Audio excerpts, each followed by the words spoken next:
Good afternoon, everyone. Welcome to today's City Council meeting. We are going to start with the consent agenda. One item has been pulled by Councilor Buffkin. That is item G2, budget amendment for cell tower lease revenue. Could I get a motion to approve the consent agenda minus that item? Mayor Pro Tem Stewart, do I have a second? Councilor Knight, all in favor? Okay, Councilor Buffkin. Thank you, Mayor and members of council. I fully support the item presented in G2. This is authorization for a budget amendment in the amount of $355,000 that will go to help folks that are struggling to pay their water bills. And I've pulled this item to provide an opportunity to uplift this issue and to celebrate the good work of our city staff. This is an instance where we've found a solution, and it's going to help. It doesn't completely solve our problems with the high number of people who are behind on their bills, but this is an instance where our city staff took a creative look and they found a solution, a way to help out, and I think it's worth celebrating this work and the budget amendment that they have brought to us as an example of where if we don't look for solutions, we won't find them. And the folks in Raleigh Water have been working hard to find solutions to help folks out. So I move that we authorize the budget amendment as presented. Do we have a second? Let's see. So many of you raised your hand at once. I can't decide. Councilor Forts held her hand up longest, so I'll go with you. How's that? So we have a second. All in favor? Okay, Clerk, that's unanimous. Thank you so much. Next, we will go to public comment. Each person will have 2 minutes to speak today. And I would like to remind everybody about our rules of decorum. Most important, we can have differences of opinion, but that doesn't mean we shouldn't show kindness toward one another. We will start with Christina Jones. Good afternoon. RCAC back again for another update. I want to put on record that I have called in every 2 weeks since the beginning of the year, asking a variety of questions regarding this council's commitment to citizen engagement, and I've only heard back from one councilor. I follow the Be Kind rule, and yet I watch as tiny houses and rowboats get responses and action from council, but I receive nothing. Where can I find the criteria for a response from you? An interesting and unforeseen outcome of my biweekly visits is that I have community members reaching out to me to ask for help. For example, I have helped a high school student on a report in which she waited to hear back from one of you, but didn't. And I've encouraged another resident to be vocal in public comments about her opposition to a rezoning in a dangerous intersection. This has shown me that it isn't only CAC voices you ignore. To me, engagement is action. It's how you show residents that their voices are important. How are you amplifying the voices of the community? I am proud of the engagement platform CACs have begun to build since our disbandment. I am proud of the CAC leaders who have continued to meet and are working together to get our message to a larger audience. And I'm excited to what the future can hold for all Raleigh residents once we commit to ensuring there is a place at the table for everyone. We are so grateful to city staff for their ongoing commitment to keeping the city informed. RCAC will be meeting tomorrow evening on Zoom at 7 p.m. Find our link on our Facebook page. Thank you and have a great afternoon. Thank you. And Christina, you probably already know this, but just in case you don't, we will be having an update on final report from our consultant, Mickey Fern, today. So I hope you'll tune in for that. Next is Lynn Edmonds. Lynn Edmonds, 5700 Bashford Crest Lane, 27606. Wayne Edmonds is my husband. I watched your last meeting when you adopted your community climate action plan, and all I could think of is the irony of this council passing that juxtaposed to the many votes you've taken to harm so many of Raleigh's natural resources. Azalea Falls, Shelley Lake, and if the Downtown South project stays in its current form, Walnut Creek. The Community Climate Action Plan acts like a veneer, a thin decorative coating you apply to something imperfect. And describing this council's record on the environment as imperfect is an understatement. The CCAP is low-hanging fruit meant to make you look good, look progressive, and eco-friendly when your votes show the opposite. So you can fly this green flag and the self-proclaimed anointed environmentalist of the group can wrap herself in it, because lucky for you and for her, plenty of voters have no idea what you've done to threaten Azalea Falls. Thousands don't even know what Azalea Falls is. Plenty of voters have no idea that what you've done to Shelley Lake. They see no meaningful objection to the quarry at RDU and have no understanding of downtown South's potential detrimental impact on Walnut Creek.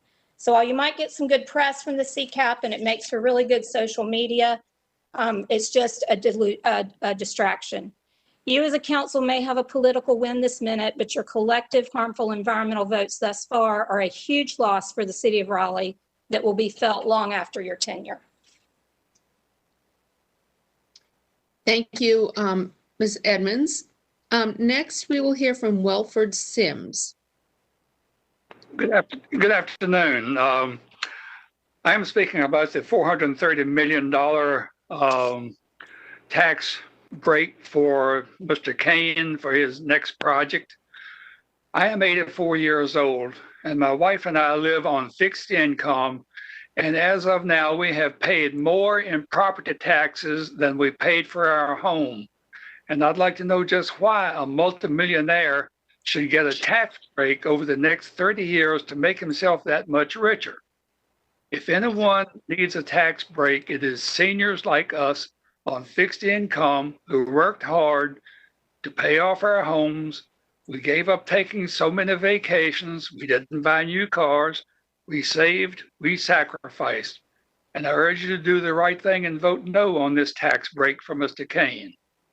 And I also request, out of the 300 and some acres of Dorothea Dix property, a very small area of no more than 2 acres be set aside as a final resting place for our veterans, our American heroes. But so far, the request has not been taken care of. And to give a multimillionaire a tax break while not giving our veterans a final resting place, to me is unconscionable. And remember this also, the more ground you cover upstream, the worse the flooding gets downstream for places like Clayton, Smithfield, Goldsboro, Kinston. The water is going to get higher for every inch of ground Raleigh and Durham cover up. Thank you very much for this opportunity to speak. Thank you, Mr. Sims. Next, we have Steph Mendel. Steph Mendel, 3225 Oak Grove Circle. As the mayor has noted on several occasions in the past, I'm married. How that's relevant to my public comments at council meetings is beyond me. I'm here today to talk about a very concerning incident that happened recently at a women's health care clinic in Raleigh. Protesters regularly harass patients and staff at the clinic. Recently, one of those protesters came to the clinic with a concealed and loaded weapon and ended up shooting himself in the leg. While it's apparently true that the man had a permit for concealed carry, it's also true that it's illegal to bring a weapon to a protest, and you have to wonder why anyone would do that. After the shooting, police were called, but the protesters were allowed to continue with their demonstration. If a protester had fired a weapon at a Black Lives Matter protest, I can't imagine the demonstration would have been allowed to continue. Why was this one allowed? Many of us want to know whether the shooter was charged with bringing a weapon to a protest, and if not, why not? Many of us would like to know why the clinic had to get the shooter's name from the news media rather than the police so they could request a restraining order. Many of us want a full and public investigation of this incident. When I was on council, I met with the city attorney, members of RPD, and other city staff to try to find remedies to protect the clinic, its staff and patients, as well as the surrounding neighborhood from the loud and obnoxious bullies who regularly harass them. I was routinely stymied in my efforts because of various legal precedents related to free speech. However, I've recently learned that the Supreme Court has upheld a buffer zone ordinance in Pittsburgh. I would like to request that this council pass a similar buffer zone ordinance to protect healthcare organizations and neighborhoods from danger. After the insurrection in Washington, D.C. on January 6th, I hope it's understood that we have to take the threats and actions of armed individuals seriously. Thank you. I just want to, for the record, say that there were charges filed in this case, and the district attorney has been involved. And also, Councilmember Knight will be bringing this topic up during council report. Thank you. Next, we have Donna Bailey. Hello, my name is Donna Bailey. I'm the wife of Joseph Bailey. I'd like to address my initial comments to the wife of Jim Baldwin. At every meeting, you say, be kind. Yet, you do not follow your own advice. Do you think calling someone the wife of is kind? Let's talk about who the bully is here. Do you remember when you called me a bully when I was in a discussion with Councilor Buffkin at the Wake County Democratic meeting? Councilor Buffkin, you were there. Do you remember? Was that you being kind again? These are just a few examples of your utter hypocrisy. There are so many more, but I don't want to take up any more of the very limited time that residents have to speak. Limiting the amount of time that residents can speak is just another example of you silencing voices that you don't agree with. Being an elected council member requires you to listen and represent all your constituents, not just the developers who bought this seat for you. I'd like to quote Nicole Stewart when she acknowledged at this past weekend's retreat that council needs to do a better job of listening. Even the wife of Jim Baldwin said, sometimes some of the best advice is the advice you don't want to hear. Since you stated that your number one value is inclusion, I think you need to start acting like you want to be inclusive. I'd like to suggest that you all start listening. And by the way, your work session today pointed out what the real value of CACs are to rezoning cases. This council has been a complete and utter failure regarding citizen engagement. Thank you. Thank you, Donna. Next, we have Yvonne DeWald. Yes, I'm Yvonne DeWald, live at 904 Walkertown Drive in Raleigh, 27614. I'm here to ask you to say no to issuing a TIG to the developer, Mr. Don Kane. I ask this for two reasons. First, Mr. Kane's proposed project is the wrong kind of housing. Raleigh newcomers, for the most part, are not single or young couples looking for luxury high-rise city dwellings. They are families, adults, and their children. They want single-family detached homes with yards and places where their children can play safely with their friends. One need only look at recent real estate sales in Raleigh. Single-family detached homes sell within days, while other types of homes take much longer to sell. The question you must answer is, why would the city help a developer produce inappropriate and unneeded housing? Save the money that you would spend for this TIG. The city will need it for new schools and other services required due to the growth of the city, and this will cost. Second, by supplementing Mr. Kane's development, you are encouraging him and other developers to build unwanted and unneeded housing projects while destroying existing communities to make way for so-called urban renewal. You want to remove homes that appear to you to be urban blight. What you are really doing is destroying diverse communities, many of which are populated with the disadvantaged. But these are true communities where children can grow to be valuable, productive members of society. The communities you are destroying are old and run down, but they can be renewed and given a facelift. Other cities have done this. Why is Raleigh incapable of doing it? Use the funds for real urban renewal and keep existing communities intact. After all, they tell the story of Raleigh and its people. Thank you, waste Yvonne. taxpayer money. Thank you, Yvonne. Thank Your you. time is up. Could you state your address for the record, please? Certainly, 904 Walkertown Drive, Raleigh, and that's 27614. Thank you. Next, we have Michael Rulison. Good afternoon. My name is Michael Rulison at 3256 Lewis Farm Road in Raleigh. Excuse me. Okay, the clock wasn't going. Please continue, sir. In the case of the tax incentive grant, TIG, for Downtown South Project, DTS, is there really a public purpose for a subsidy, a taxpayer subsidy to a private development? Is this socialism for the well-connected? Would it be built without a TIG? Developer Kane has done several projects without a TIG. Why this one? What will a TIG cause citizens to give up in funding for streets, schools, quote, affordable, quote, housing, and other infrastructure and services? Would a TIG reduce homelessness for those with the least income, let alone wealth? Mr. Kane has not provided affordable housing in the past. The city has.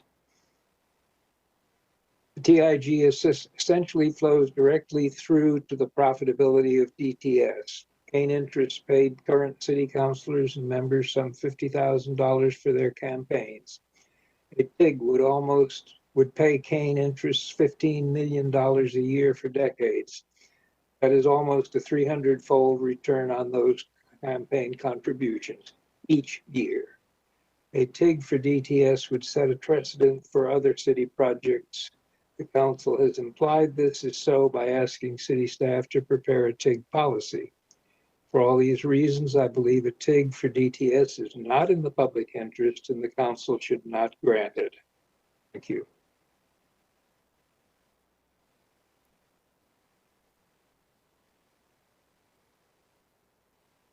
Oh, I'm sorry, I was muted.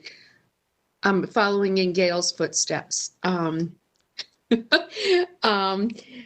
Mr. Rulison. And next we have Drew Kirschner. Yes, Drew Kirschner, 2208 Van Dyke Avenue. We got it. Yep, Drew Kirschner, 2208 Van Dyke Avenue. Just continuing from my statements 2 weeks ago about the impact 815 Oberlin Road, the advanced care building and their parking has had on our community.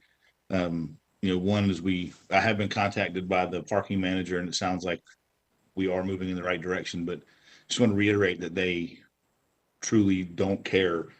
The owners and management instruct their employees that they are not allowed to use the parking lot.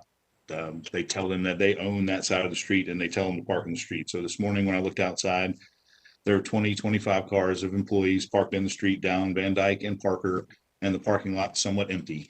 It's just very frustrating and somewhat comical that the UDO requires they have a certain amount of parking spaces, but then there's no requirement for them to actually use them. To tag on to some other conversations you all have been having, the CRC is part of why this building was approved. I think it was a fantastic thing to get rid of the CRCs in the fashion that they were. Community involvement is obviously very important, but because of the CRCs, I had very little voice in preventing this from being built in front of my house. Again, they have inadequate parking. Their spaces aren't the right size. They're just operating out of zoning compliance and they don't care. So thank you guys for your time. And as much as I don't like to see any taxes raised, I think that Downtown South Project is much needed in a part of town that has been underserved for a very long time. Thank you very much. Thank you very much. And you have been contacted by the parking manager. Those discussions will continue. Marshall, if we could just make sure that that occurs. Thank you. Next, we have Richard Usanis. I'm sorry, Beth? Is not on the call. Not on the call, okay. Next, we have Sasha Sember. Good afternoon, everyone. My name is Sasha Sember from Lathbury Landing Way, and I'm the political director for the North Carolina chapter of GenUp, which is a youth-led organization that helps to pass legislation based on education. Thank you so much to Mayor Baldwin and to all the City Council members here today. I'm so grateful for the opportunity to speak to you all. Genup NC has recently taken on the challenge of working on the Take a Seat campaign, which advocates for every school board of education to have one or more high school student representative as a member. About 1,000 school boards in California have a student representative on the board, and as do many others in other states. North Carolina's own Charlotte-Mecklenburg School Board recently elected a student representative, and my goal is to do the same for Wake County. Although it would not be ideal to discuss the entire proposal in one sitting, I am here today to introduce our plan to you all as well as other residents of Wake County on this call. This campaign works on the local level to allow more student input in decisions made by local boards of education. In order to achieve accurate representation, a student must be elected or appointed by the school board in order to attend briefings and advise other members on decisions on behalf of the K-12 students community. I'm aware that the state government and boards of education are responsible for further action on similar proposals, but I would value having support from the Raleigh City Council because it would help this proposal gain some leverage, and I would love to hear your thoughts on it. I would greatly appreciate having the opportunity to follow up with you all on this proposal so I can provide more details and discuss further action along with the chapter president, Sherry Chandra. Thank you all so much for having me today. Thank you so much for being here. Could we make sure, Marshall, there's follow-up? Thank you. Next, we have Earlene Barnes. Good afternoon. My name is Earlene Barnes, and I live at 6309 Winthrop Drive. Thank you for this opportunity to speak to each of you. I'm here because I'm concerned about the TIG that John Kane is requesting for his Downtown South project. As I understand it, the taxpayers will be picking up the tab for this for years to come, and I assume this will result in a rise in property taxes. In addition, approving this grant could be opening a can of worms for more requests from developers in the future, since one has never been approved in Raleigh nor Wake County. As you are all elected representatives of the public, I think you need to have a lot of public input on this. So my question is, why have the taxpayers not been notified about it? Friends I have talked to have never heard of it. Why are we not hearing or reading about this in the news media? It is imperative that we have a say in this important matter. We no longer have official CACs to help disseminate information such as this, and taxpayers cannot contact you to say how we feel if we haven't been told about it in the first place. Thank you very much. Thank you. Next, we have Zuhair Daher. Is not on the call today. Okay. Tim Niles. Tim Niles, 11509 Midlavian Drive. I am single, so I have no spouse's name to report today. I have met Mr. Johnson, who is Ms. Mandel's husband, in case you need that information. At the last meeting, several spoke about the possible cost of a TIG being $450 million. Mayor Baldwin took issue and said, quote, "A lot of what was spoken to or said tonight is not at all accurate," end quote. She laughed mockingly as a way to discredit the speakers and said, quote, "We're not talking about millions and millions of dollars," end quote, as though the concept was ridiculous on its face. The cost estimates come from public data. Kane has requested a 30-year TIG from both Raleigh and Wake County for a 75% reduction in taxes. The project is valued at $2 billion. Based on tax rates, this would reduce Kane's taxes by $15 million per year for 30 years. That is $450 million. $300 million would come from Wake County. $150 million would come from Raleigh. This is not misinformation. City staff's recent proposal, which has not been approved, recommends the TIG for 15 years with a 2% cap of the total tax levy. Media reports using 2021 tax estimates calculate this as $5.1 million per year for Raleigh's portion, which is right in line with our estimate of $5 million. This is a 15-year total of $76.5 million compared to our 30-year total of $150. The city manager has confirmed the media reported numbers. So despite the mayor's false claims, even the lower 15-year value of $76.5 million is absolutely millions and millions of dollars. The difference is you don't hear me laughing about it the way the mayor did. It's the mayor spreading misinformation, and I don't find that funny. Thank you, Mr. Niles. Next, we have Nikit Botnia. They're not on the call, Mayor. Not on the call, okay. Bob Geary. Oh, I'm Bob Geary, 202 East Park Drive. I want to talk about naturally occurring affordable housing and the crisis of teardowns that is ripping out the smaller homes, especially in historically African American communities, and replacing them with new, very expensive houses or mixed-use developments that exclude the poor. But first, I need to address what Mayor Baldwin said about gentrification to WRAL. The mayor said there's good and bad about it. I don't agree. There is only bad. Gentrification occurs when African Americans get pushed out of their communities, displaced by the same forces that have assaulted them for 400 years. There's only good in the twisted sense that the unmitigated evils of slavery and Jim Crow were good for some who were white.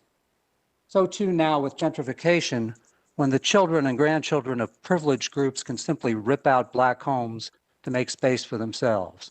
The mayor said she talks with other mayors. No one knows what to do. Really? Try inclusionary zoning.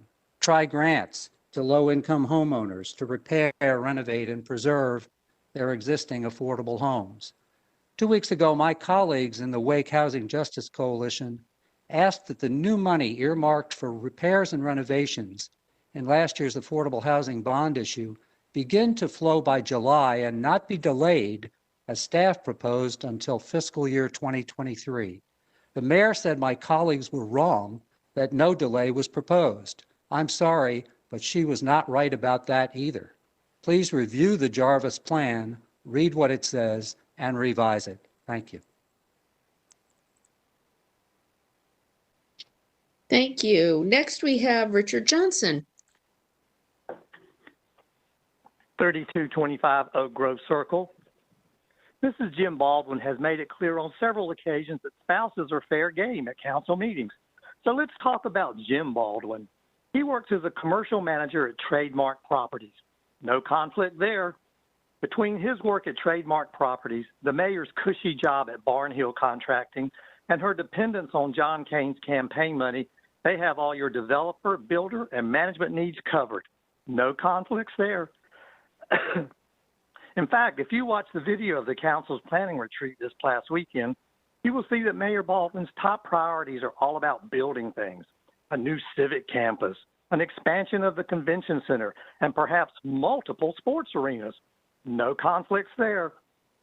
And no mention of the basic needs of Raleigh residents for services like affordable housing, well-maintained infrastructure, and environmental protections. Councilor Nicole Stewart's husband is Les Stewart.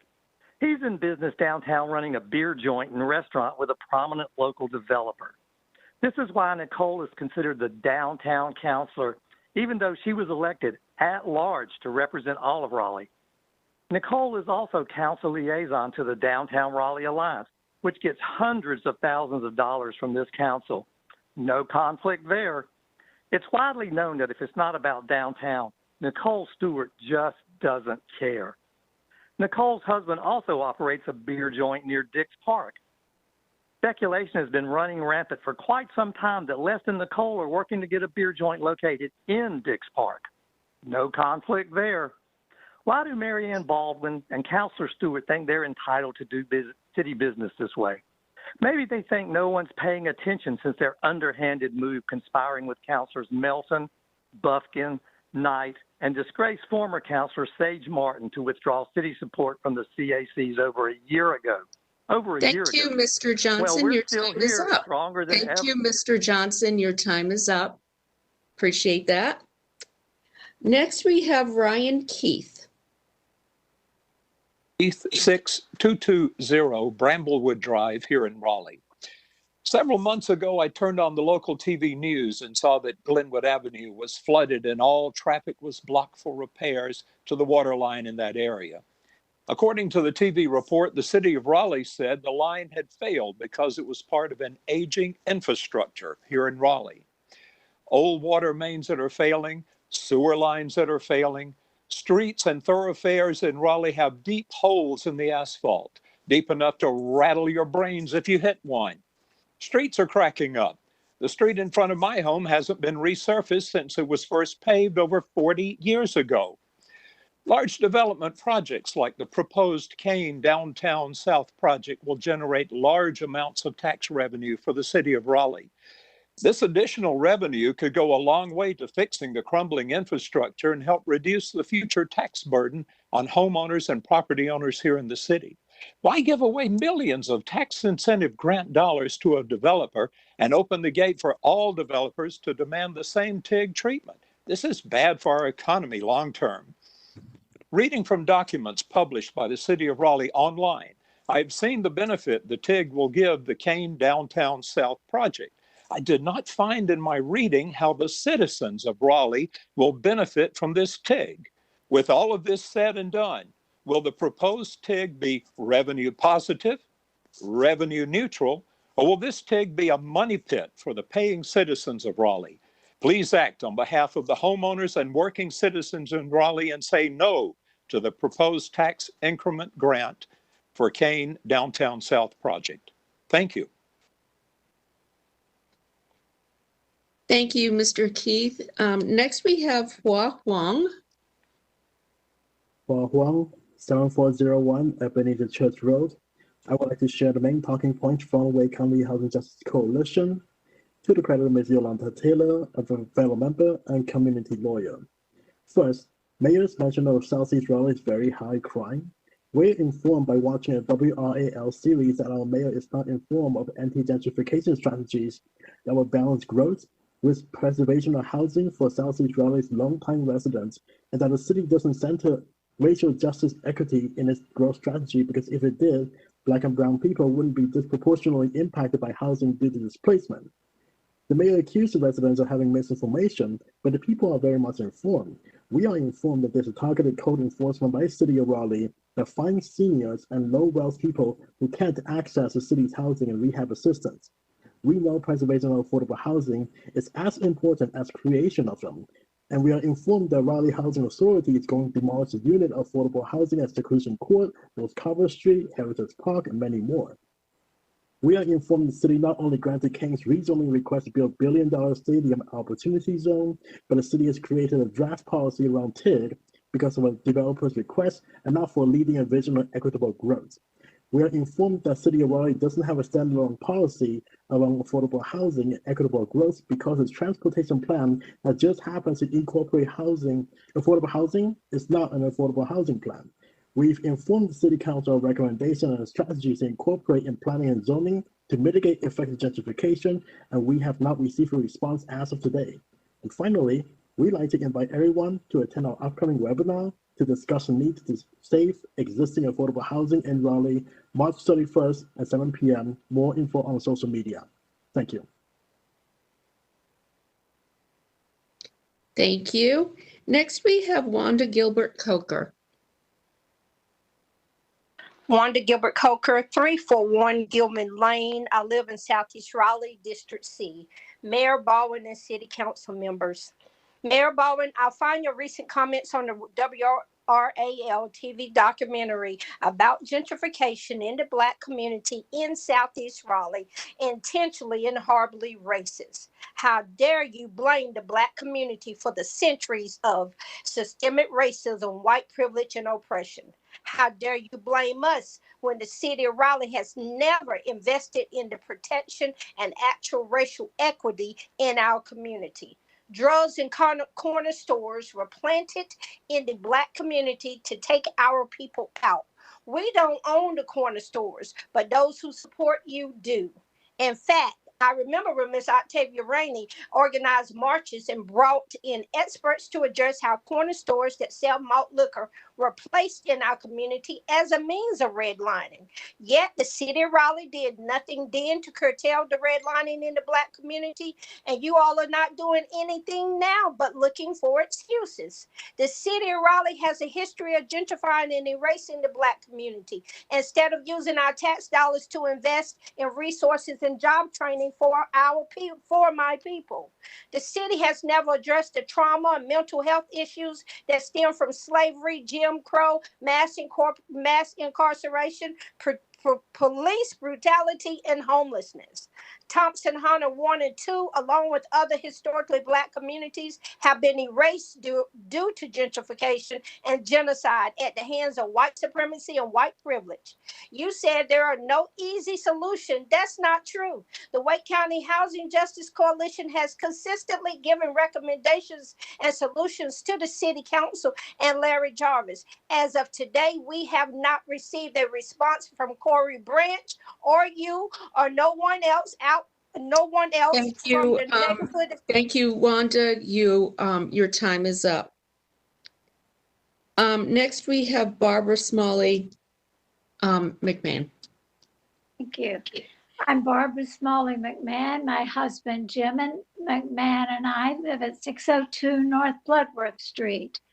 According to a 2018 study from the National Low Income Housing Coalition, single heads of households working at a minimum wage of $7.25 per hour in Raleigh, North Carolina, would have to work 2.7 full-time jobs to afford rent at $1,026 per month, plus utilities. In 1992, the city of Raleigh purchased 4 two-bedroom, 2-bath rental units, which should have been naturally occurring affordable housing at 2813 Seclusion Court.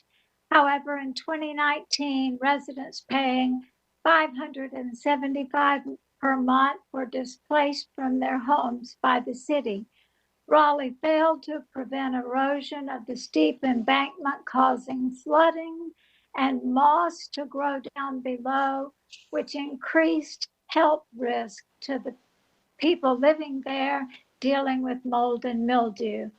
Demolition of 2813 Court is expected to be replaced with apartments for rent at 60 to 80% AMI.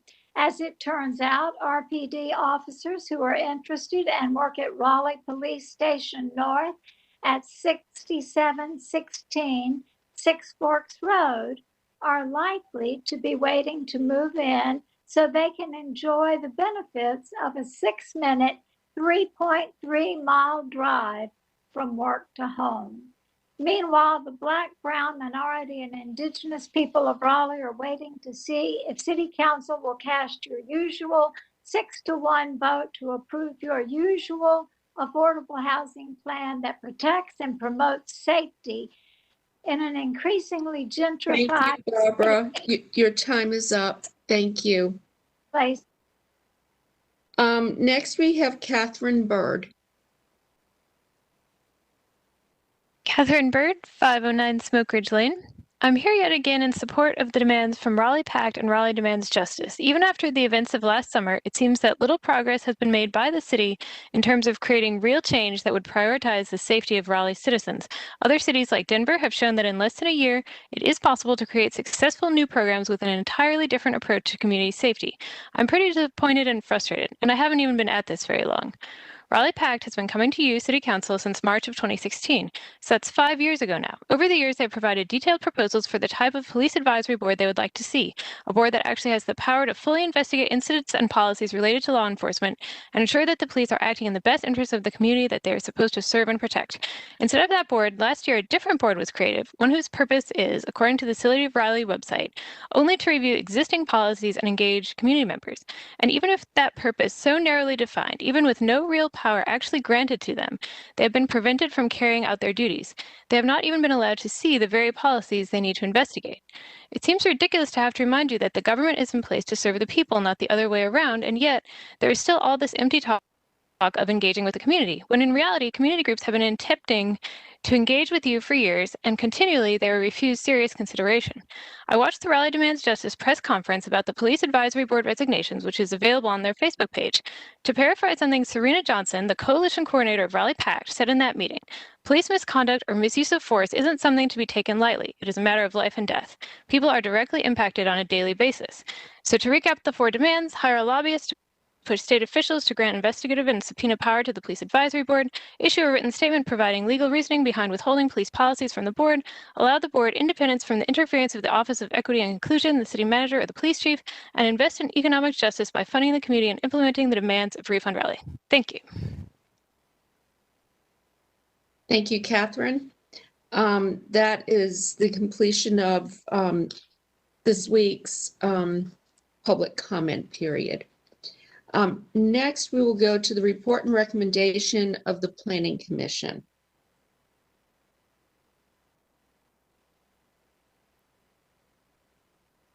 I just want to note that we have a number of items already scheduled for public hearing on April 6th.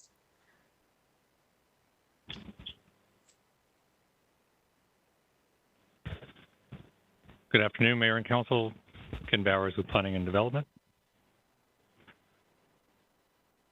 Here come the slides. We have a relatively shorter Planning Commission report today with just 3 items. So we'll start, as you noted in your remarks, Mayor, there is a robust agenda for the public hearing session for April 6th. So if there is a desire to move some of the public hearings that we're going to ask to be scheduled today for a later date, even a mid-month date, then we have some suggestions as to how that could be accommodated. So there's 3 items being reported out. All 3 of them are zoning cases. I'll go through them and then we'll pause for action. So 1920 Capitol Boulevard, this is the food bank of Raleigh site, located inside the Beltline, just south of Crabtree Boulevard on the northbound alignment of Capitol Boulevard. Folks familiar with the site know that it actually has some limited frontage on Capitol Boulevard because the Pigeon House branch separates much of the site from Capitol Boulevard.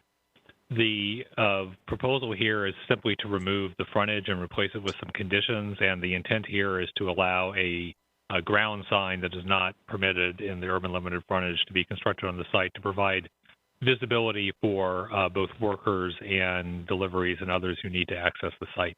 Planning Commission reviewed this and recommended approval on a unanimous 9-0 vote. And we've recommended April 6th, but again, that could be flexible. There was no significant public comment on this case, actually no public comment on this case at the Planning Commission. The next item is a general use case, a little over 1.5 acres on Avon Ferry Road, directly opposite the Food Lion shopping center near the corner of Gorman Street. Planning Commission reviewed this. There was neighborhood discussion and some opposition to this case. It's rezoning from R4 to R6. The stated intent of the applicant is to replace some existing houses with duplexes, which are permitted in R6 but not R4. So some of the commission members felt that that was not in keeping with the neighborhood context, and also were concerned about the loss of the existing structures. Staff has recommended a public hearing date of April 6th. Staff would just note that given the public interest that an evening hearing, whether it's April 6th or a later date, would be appropriate. And then the last item is at 5105 Capitol Boulevard. This is the northwest corner of Capitol Boulevard and Spring Forest Road, and it's a rezoning from IX to CX and a removal of the parking limited frontage and replacing it with some conditions. The intent here is to rebuild and expand an existing gasoline service station and convenience retail use. Planning Commission voted 9-0 to recommend approval, and staff has recommended that public hearing date. But again, there was very little, was essentially no public comment on this item.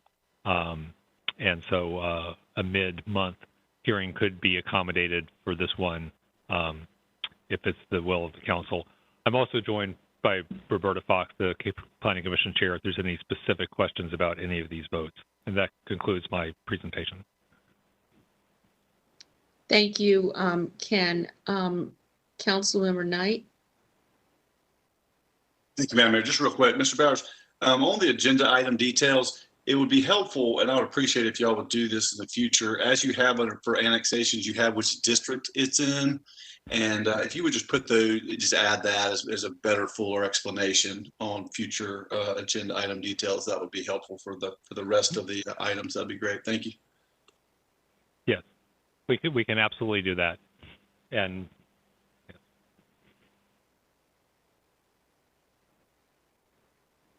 Okay, the first item is Z5920. Councilor Branch. Yes, Madam Mayor. For this one, there's been very little, I think, input or feedback in objection to this project. And due to our schedule on April 6th, I would move that we have the public hearing for this actually on April the 20th. Okay, do I have a second? Mayor Pro Tem Stewart, all in favor? All in favor? That's unanimous. So move that to April 20th. The next item, Z6220, Councilmember Ford. Thank you, Madam Mayor. And thank you, Mr. Bowers, for the report. I have gotten several inquiries recently about this project from some folks in the community. So I would request that we hold it for 2 weeks to give me an opportunity to try to have a conversation with some of the folks to discuss some of the concerns they have about the proposal. Okay, everybody okay with that? Can I have the thumbs up, nod of the head, something? Okay, thank you. Next is Z6320. Councilmember Buffkin. Thank you, Mayor. Members of council, I know of no opposition to this case and would suggest, as Mr. Bowers did, that this would be best handled on our April 20 agenda. And so I make a motion that the public hearing be scheduled for April 20. Thank you. Do I have a second? Mayor Pro Tem Stewart, all in favor? Okay, that's unanimous, Clerk. We will hear that case on the 20th. Thank you, Mr. Bowers. And let's see, we are up for the next piece too, which is special items. This is rezoning Z3420 on Lewisburg Road. Yes, ma'am. You had held this from a couple of previous meetings to allow submission of signed conditions by the applicant. That has happened, and you could schedule this for public hearing as early as April 6th. Okay, Councilmember Cox. Yeah, I move to schedule the hearing for April 6th. All right. Do you have a second? Councilmember Stewart, all in favor? Okay, that's unanimous, Clerk, and we will move this hearing to the 6th. Next, we have Z4520. Yes, ma'am. The public hearing is closed for this, and the 30-day window for conditions to be revised is also closed. The applicant has offered some revised conditions. I have some slides. I could explain the details of that for you. And then you also received, I believe, via email this morning, a separate agreement from the applicant about MWBE participation in the project. So that's also available for your review via email. Yes, if you could just update us on what those conditions are, please. Yep, I'm just waiting on the slides to come up. Okay.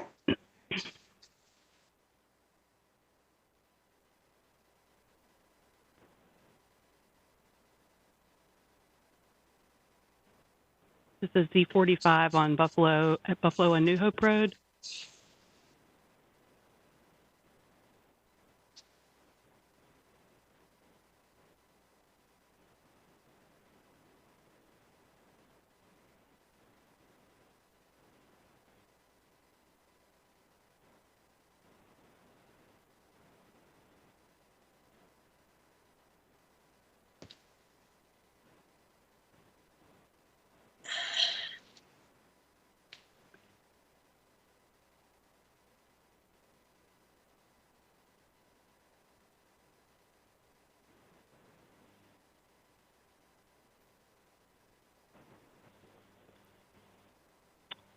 So new conditions here prohibit an additional use, which is remote parking.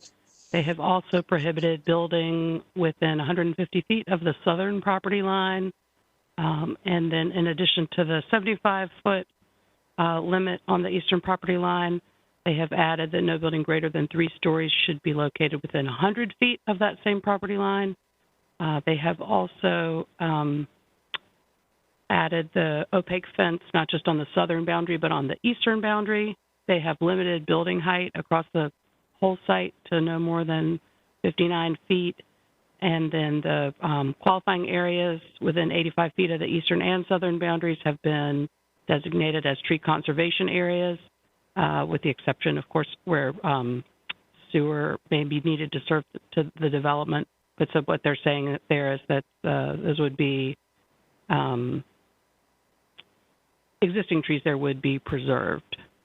And then they have added additional stormwater controls.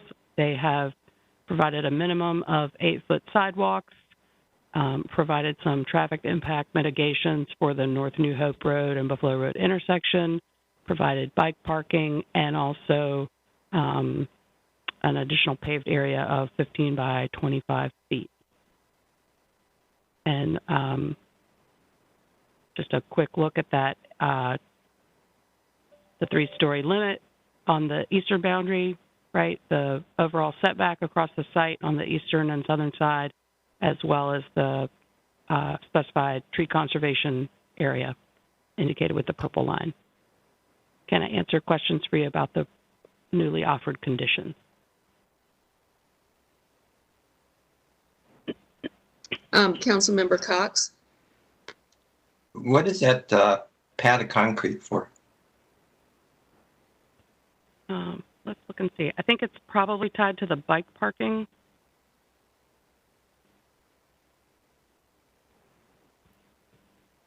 I believe there's also some potential for pop-up retail, perhaps a food truck coming on a weekly basis and setting that up.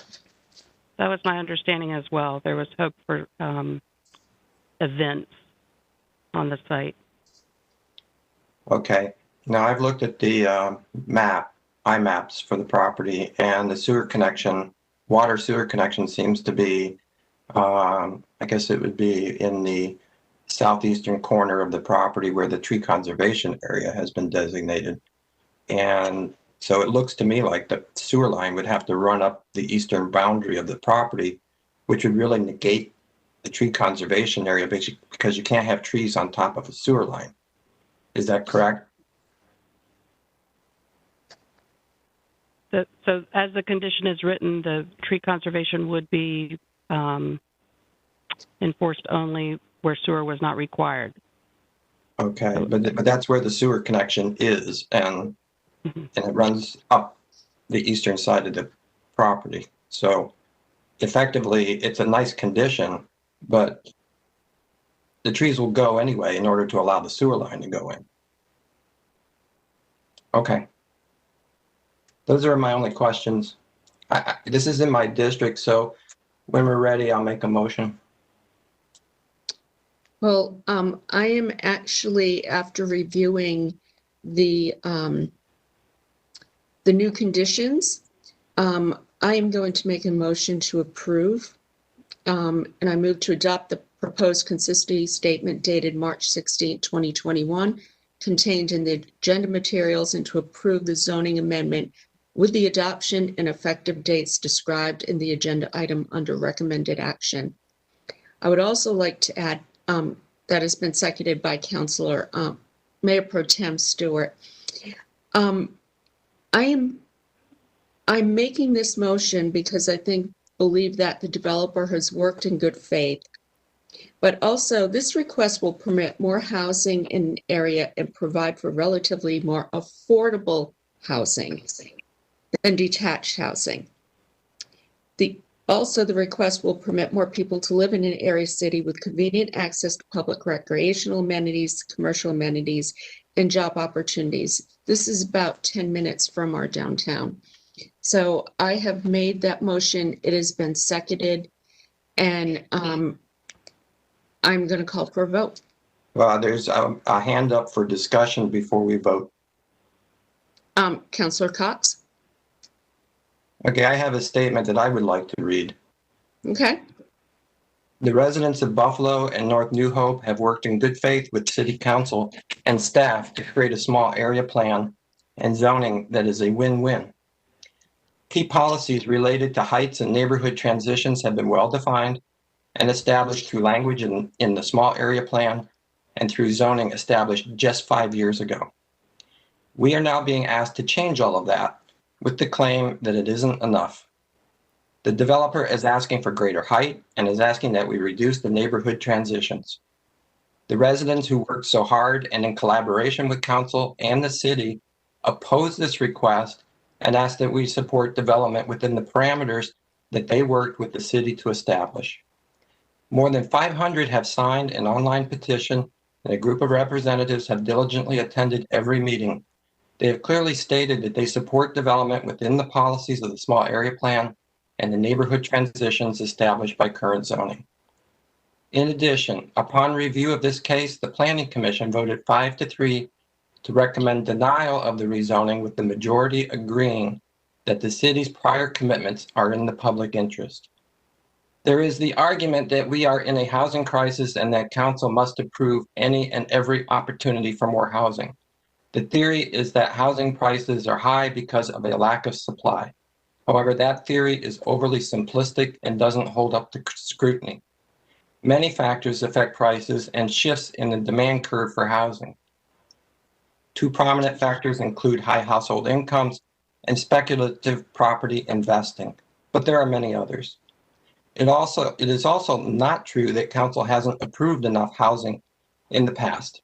In the 5 years since the small area plan and zoning were established for this location, council has approved nearly 200 zoning changes throughout the city to allow the construction of 62,000 new housing units, which is enough to house 142,000 people. This is more than 300% greater than Raleigh's current growth rate. Our citizens in the Buffalo New Hope area worked in cooperation and in good faith to create a small area plan and zoning just 5 years ago that was unanimously approved by council, that was hailed as a win-win. The parameters under that plan and zoning allow the development of housing as well as commercial development to serve this area. People are not saying no to growth. Housing growth can happen with 3-story buildings as prescribed by the small area plan and the neighborhood transitions prescribed by the current zoning. But changing these parameters after residents worked in cooperation with council and the city to establish them is not in the public interest. People trusted their government and are asking us to honor that trust. I therefore cannot support this motion. Okay, thank you, Councillor Cox. I'm going to call for a vote on the motion. Those in favor, please raise your hands. Okay, those opposed? Okay, Clerk, in opposition is Councillor Cox, Fort, and Branch. The remainder are in favor. The motion passes 5-3. Council Member Mayor Pro Tem Stewart. Thank you, Mayor. I just wanted to make sure that for the record that we received an email from the applicant about the schematic drawing indicating that intended general layout of the roadway and sidewalk improvements as required under the requested zoning conditions. So we got that email. I just want to make sure it was received. Thank you. And also the email relating to the commitment to use 15% MWBE. Okay, thank you. Next, we have NCDOT easement request. I'm sorry. Yes, Councilor Cox. I just want to make a commitment. I just want to make a comment. The email that we received from the developer is not a commitment to MWBE. It is an aspirational goal. There's a big difference. There's no enforcement. There's no commitment. No one can come back at a later date and require it because there is no commitment. And I just want to make that clear. The applicant did my understanding, and Robin, you might want to address this, believe the applicant was advised what they could do under the law, and that's what they did. And certainly we are going to ask about MWBE usage on this. If this developer is smart, they will exceed this goal, because quite frankly, if they want to build here, they have to keep their word. So one thing I would like to ask is, let's make sure, staff, that what was achieved on this is reported back to council at a later date. Okay. Councilmember Melton. Thank you. I'd hoped to get my comments in before we voted because I wanted to just explain. I had concerns about this rezoning case. My concerns mostly focused on pedestrian and vehicular safety and the lack of neighborhood retail. I think the conditions that the developer offered for the wider sidewalk, crosswalks, traffic mitigation, deceleration, as well as providing a space to allow, small scale pop-up neighborhood retail like a farmer's market or food trucks or pop-up coffee shop or maybe even a produce stand like we authorized recently, it was enough for me to vote in favor. I don't think it's a perfect project, but it is housing in an area that needs some housing on undeveloped land where no one will be displaced. And I think the conditions did enough for me to support the project, and that is why I voted in favor. Thank you, Councilor Melton. All right. We are now on to NCDOT easement request. Madam Mayor, I have my hand up. I just needed 30 seconds or less. And I just want to say the reason why I voted against this zoning case, I think I drive this street more than any other council person up here because I'm always going from Southeast Raleigh to Capitol Boulevard. And I understand the need and the desires for commercial and retail of some type and a walkable distance for that neighbor in that community. So that's the reason why I decided to vote in the way that I did. And I just wanted that to be on the record. Hey, thank you. I'm going to try this again. NCDOT easement request. This was held, I think, by Councilor Fort. That's correct, Madam Mayor. And I did have opportunity to have some conversations with the city attorney's office and reported those conversations back to the area residents. So we're ready to move forward today. Would you like to make a motion to approve? Yes, ma'am. Okay. Do I have a second? Councilmember Branch. All in favor, please raise your hands. Okay, that's unanimous, Clerk. Next, we have the item on the Raleigh Convention and Performing Arts Center Authority. You may recall that the Convention and Performing Arts Center had asked if it would be possible for to waive residency requirements for 2 of the seats on this board. We also asked about adding seats. What the recommendation that came forward was that we allow up to 2 of the current seats to be held by people outside of Raleigh, but in Wake County. So if staff has any additional comments?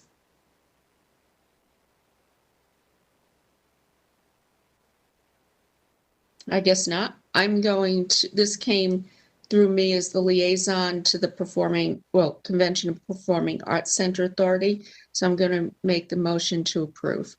Do I have a second? Mayor Pro Tem Stewart, all in favor, please raise your hands. Anyone opposed? That's unanimous. Next is the Fair Housing Hearing Board representation for a non-owner tenant. Clerk, do you want to update us on this? This came about from the February 16th meeting when there was discussion about efforts to increase tenant or rent non-owner tenants to serve on boards and commissions. And then also Councilmember Branch indicated there had been some suggestion to increase the membership on the Fair Housing Hearing Board and ask about the possibility of requiring a tenant to serve on the board. We prepared an ordinance for you to require that there be a tenant on the board. Right now, there is no requirement at all, but I understand there are a couple of tenants that are presently serving, and nothing would happen that would continue. If you want to require a tenant, then you would need to adopt the ordinance that was included in the agenda packet. And as far as increasing the membership, that is totally an act that you can take at the table to increase the membership to whatever number you want. So it's a response to a council request, and it's, as usual, totally up to the council as to how you want to proceed. Okay, do we have a motion on this? Councilmember Branch? Madam Mayor, if I may, can we hold this until April 20th? Because I want to have more conversations with our staff that oversees the Fair Housing Board, because I know there was a plan in place to add some positions. So we can discuss the requirement plus enlarging the board at one time. And I think that'll give me enough time to have conversation with staff so that we have a thorough plan to move forward. Okay, everyone good with that? Okay, thank you. Next, we have proposed resolution to prohibit source of income discrimination in city-assisted affordable housing developments. This was brought forward by Councilmember Melton. Are there any questions on this? Do we have a motion to approve? Councilmember Melton, do I have a second? I have a motion to read, but I guess it's to approve. That's okay. Can I go ahead and read what I had written down? No. All right, go ahead. Of course. Oh, that's fine. First, I want to say thank you to Brandon Poole with the City Attorney's Office. He has been incredible in assisting me in this work in preparing the resolution and working on a motion that I could read at the table. So I move that the council adopt the resolution directing the city manager and staff to require through contract terms that any beneficiary of financial assistance from the city for affordable housing development not discriminate against any prospective tenants or home buyers by disqualifying them based on a refusal to consider any legal source of income, including federal housing vouchers. Okay. Councilmember Branch has seconded that. All in favor? Okay. That was passed unanimously, Clerk. Next, we have Fairview Road speed limit reduction.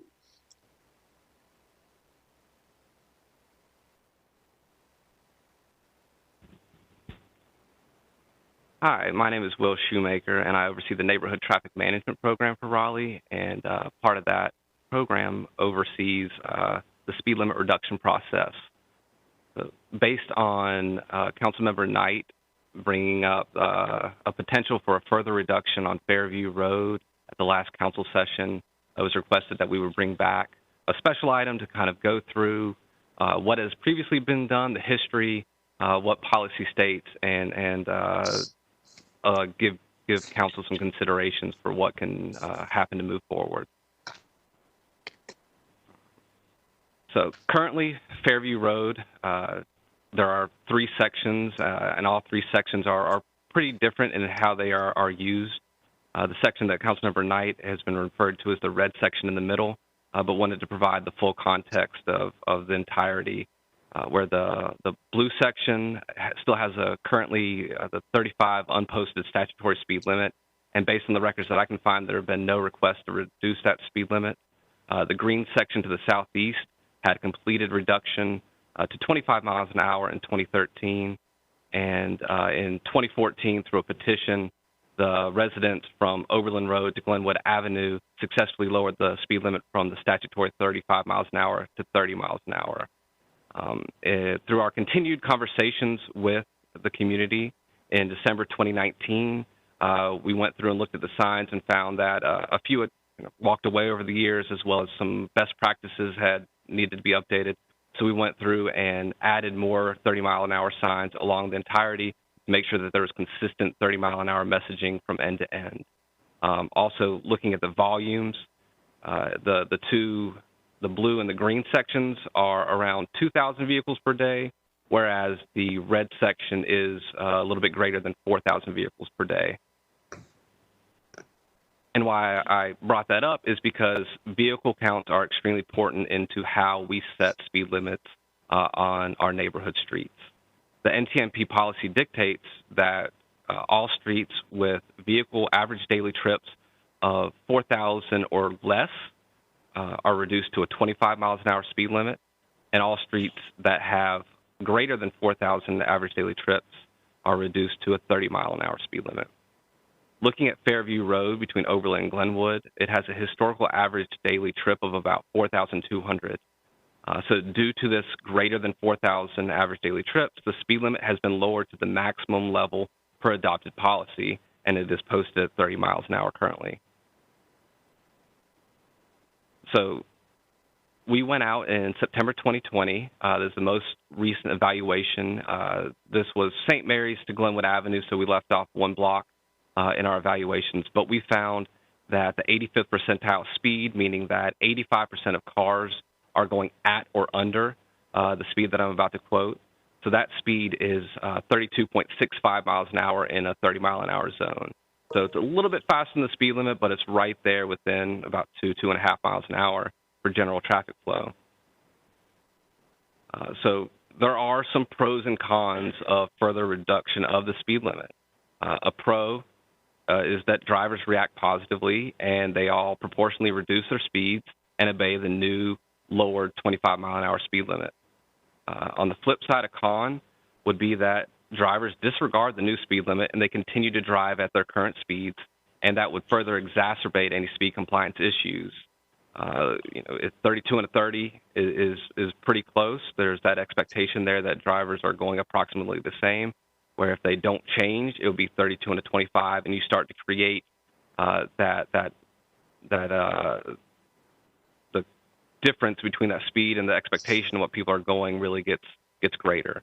I would like to add, though, through our historical data with the NTMP qualifying streets, so really our neighborhood streets, when we lower the speed limits, we find that about 80% of the streets that have a lowered speed limit have generally very good compliance, where the 85th percentile speed is within just a handful of miles per hour of the speed limit, if not at or below the speed limit. So we have a pretty good success rate whenever we're looking at specifically neighborhood-style streets. Through this discussion, I wanted to bring up that there is still an active evaluation in the queue. So we evaluated the intersection of Fairview and Reed-Myrtle in, I believe, December of 2019. And at that point, it did not meet the vehicular thresholds. So it was recommended for denial. But with our continued discussions with the neighborhood, the pedestrian element has been brought up, especially with the Methodist Church right there. And we are now going to perform a pedestrian count that was originally slated for spring of 2020, but with the COVID-19 and the shutdowns, there was a lot of worry that whatever we counted would not be accurate. With the church being there, I believe there's daycare. They use this intersection to get across. We wanted to make sure that they were open, and we wanted to make sure that we're counting and getting the most accurate snapshot. And also, we do these in the spring. So right now, it is slated to happen this coming spring, whenever the weather continues to get a little bit nicer, we see more pedestrian activity, and we'll make sure that we're coordinating with the Methodist Church and other places to make sure that there aren't any setbacks or anything that if there's an outbreak or something at the church and they shut down for a couple of weeks, we don't want to go out there and count during that time. So we want to, again, get the most accurate count. So right now it's slated for the spring. I can't give a much better timeline for that, but it is something coming. And if the pedestrian warrants are met, we will reevaluate and likely move to recommend approval for the multi-way stop, but we need that data before we can make any official recommendations. So looking at the consideration for council today would be a further speed limit reduction of Fairview Road between Oberlin and Glenwood Avenue. The speed limit has already been lowered to 30 miles an hour, and that is the maximum amount per the current policy. As we went through, there are some pros and cons associated with any further changes, but as of right now, staff has fulfilled and the neighborhood has fulfilled the fullest extent of the current policy. So what council you can do today is discuss and direct staff to further reduce the speed limit, and if you choose to do so, we'll make that change in the traffic schedule as well as the signage along the street so that the new speed limit will be 25 miles an hour. And with that, that is the conclusion of my presentation. I'll be happy to answer any questions, or if you have comments, I'll be happy to answer anything that you have. Thank you. Very good report. Council Member Cox. Yes, thank you for the report. The volume seems quite high, actually, and I was wondering if we have the right policy in place. Maybe lowering the policy to 25 makes sense, and because that is a large number of cars going down that street.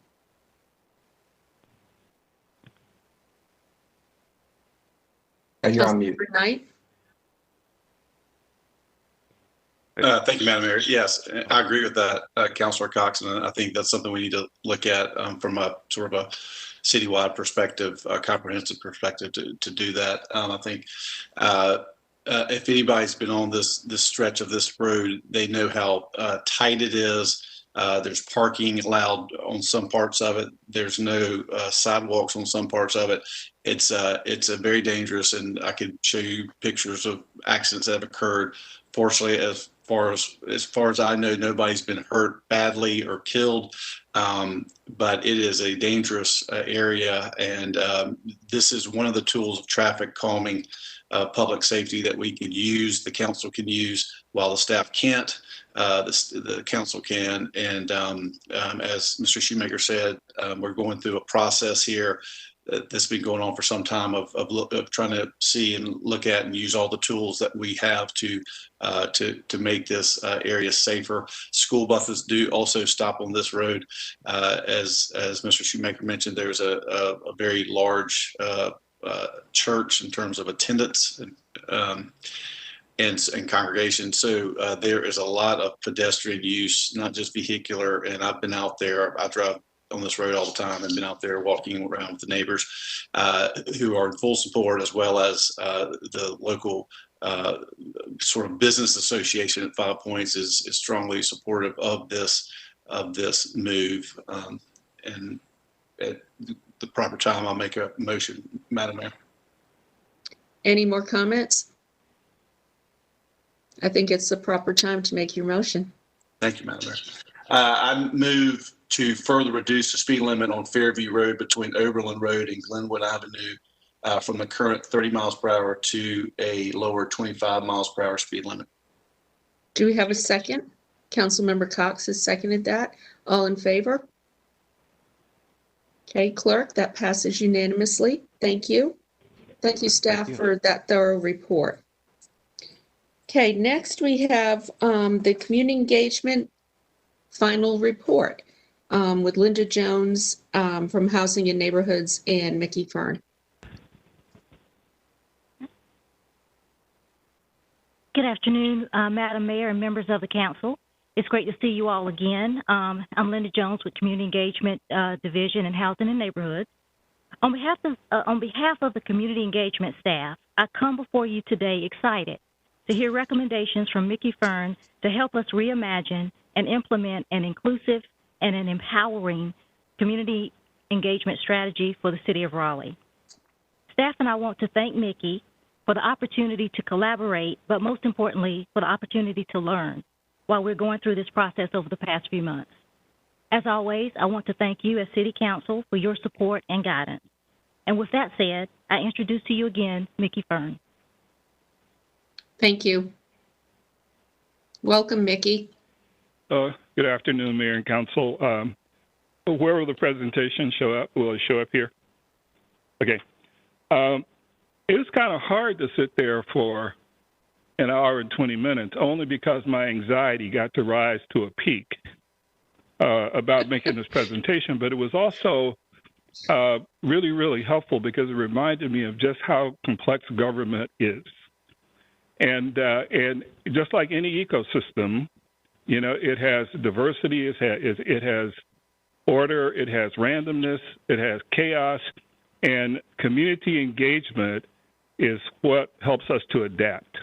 That the community engagement process is a part of the adaptation process to the diversity, to the order, to the randomness, and the chaos.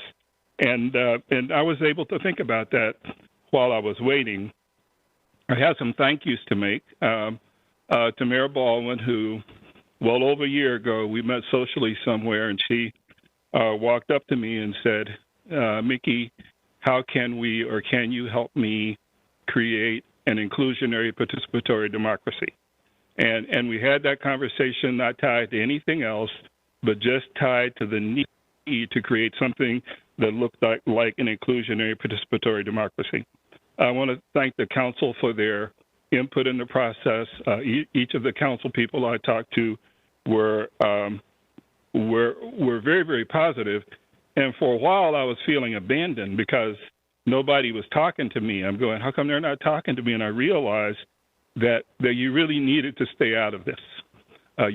You could not give the appearance that you were interfering in the work that I was doing, because if you did, then that would have created biases around the work. So I also appreciate the fact that I got no interference from the council whatsoever. I have to thank Linda Jones for her leadership, spirit, insight, and honesty. Her team for their amazing spirit, insight, honesty, institutional memory, reliability, and their ideas. So what we have here is something that may be referred to as a transformation trigger or a cubic centimeter of chance. Community engagement has existed in the same way, not the same way, it's been evolving for a long time. And now all of a sudden, we're at a point where we can really do something that will positively impact our future. We just have to make sure that we do the right thing with it. A transformation trigger means something occurs that moves us to a different place. And a cubic centimeter of chance is that all these forces have come together to create this moment, and now we need to make the best of this moment. Okay? So if we could go on with the presentation.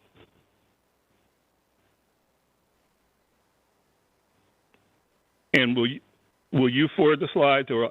Okay, all right. Okay, so let's go to the next slide. Let's go to the first slide.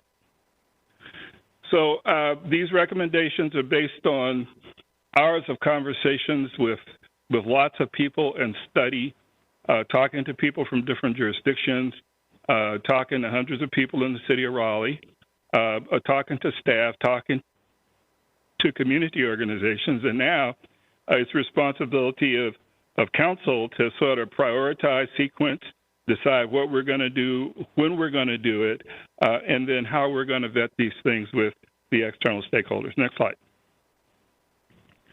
This presentation provides a condensed version of the final community engagement report that was submitted to you. And therefore, you need to look at that report. Now, that report has a lot of information in it. And the reason it has a lot of information in it, and people might not see why I did that, but the reality is people needed to see all of the thought process that went into thinking about those strategies and recommendations. What's the reality of what's going on with constituents? What's going on in the city? What's going in the national world of public engagement? Why do citizens involve? Why do they not involve? Why do they get involved and then decide not to come back? So there's a lot of that, a lot of that information that led to the recommendations. So they're not there for fluff or to confuse people.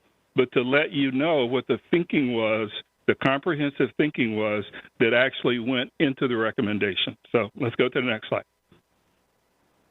With direction and eventual approval of the council, we are poised to initiate the design and implementation of a myriad of recommendations that address the complexity of our community engagement challenges. Next slide. And I'm going to list the recommendations quickly. These were in the presentation that I made to council last time. They're also in the report, and we discussed them in greater detail in the report. Recommendation 1, how do we know if we're being successful? How do we assess things? What are the metrics we use?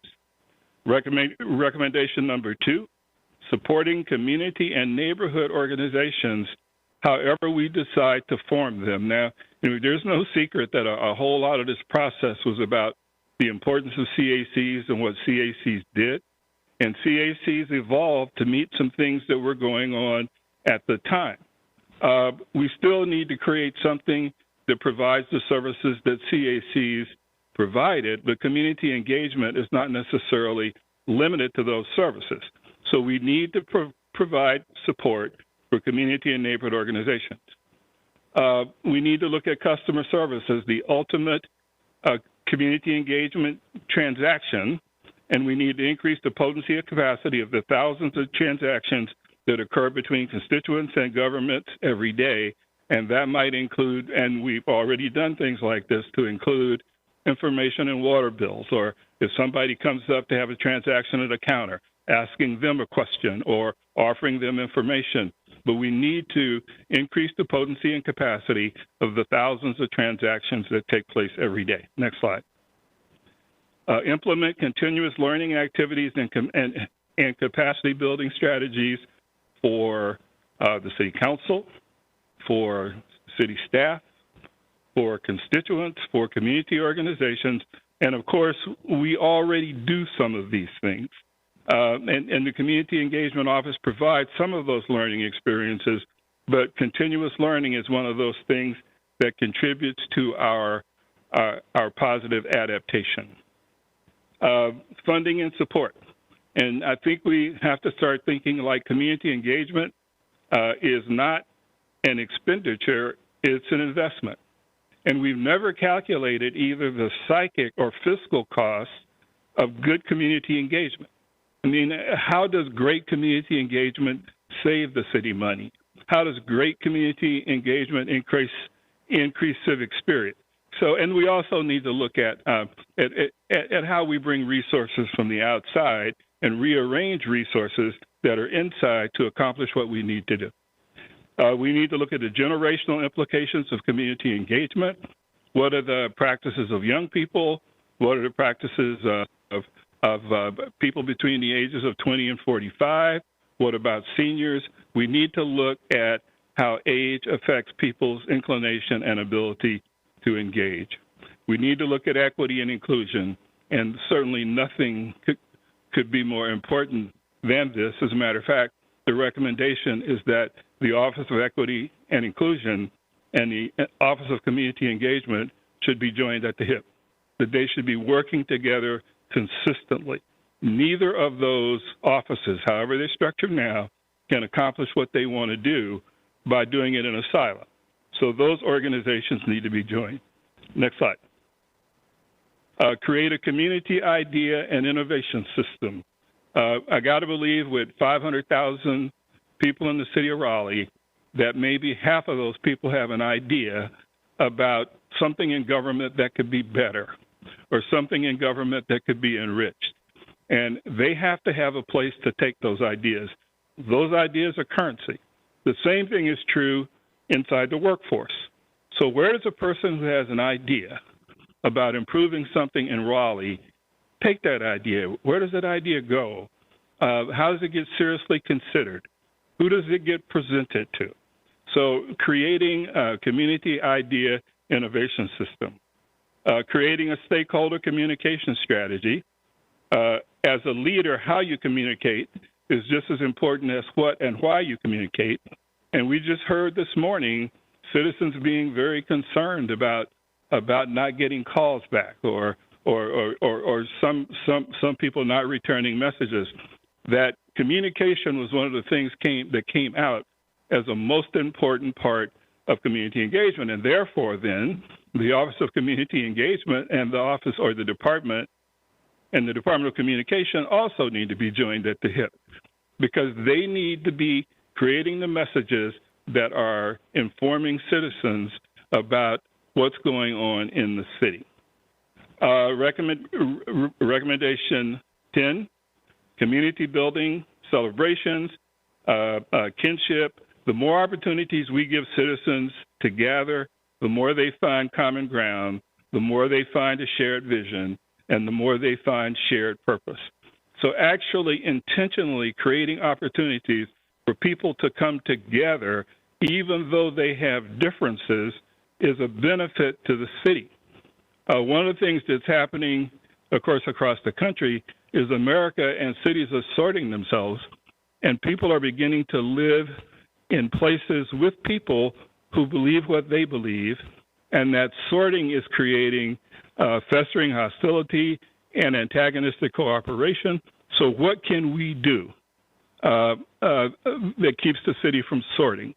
As I worked in the city of Seattle, I remember the problem where everybody, if you said, where do you live in Seattle, they would talk about what neighborhood they lived in, but they had lost sense that they live in a city, that they lived in something that was larger than their neighborhood, and they were willing to talk about the issues in crisis in their neighborhood, but they didn't stay in touch with the sort of universal issues in the city.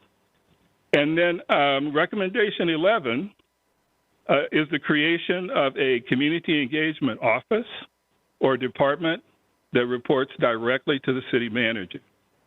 In all of the cities that I consulted, the three most prominent being Minneapolis, Seattle, and Portland, the community engagement office or the neighborhood office either reports directly to the mayor or directly to the city manager, because it needs to operate because it has no authority and power, because the Department of Neighborhoods, Office of Neighborhoods has no power or authority. It has to be able to use the power and authority of the city manager's office. Therefore, it cannot be lost in a department. Now, we had talked about creating an office, but I listened to your retreat.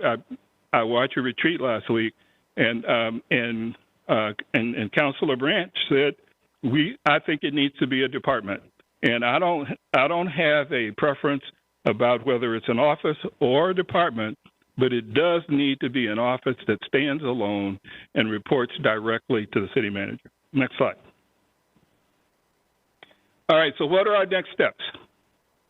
We're going to form internal and external core groups who are charged with serving as communication conduits to their respective constituent groups, getting information from the community and communicating to the community regarding activities and progress. So it's a two-way communication conduit. For the external group, they will bring information to us from the community, and then they will take information back to the community. They will review community engagement recommendations to find out what's good, what's bad, what needs to be changed, what's not working, but to consistently be evaluating how our recommendations are working. They will work on refining and enriching the recommendations. They will work on making recommendations regarding constituent groups and organizations who need to be included. Who's not in the room? Who's not in the room? Why have they not been in the room? They will make recommendations about what we're calling sequencing the engagement of people on this committee.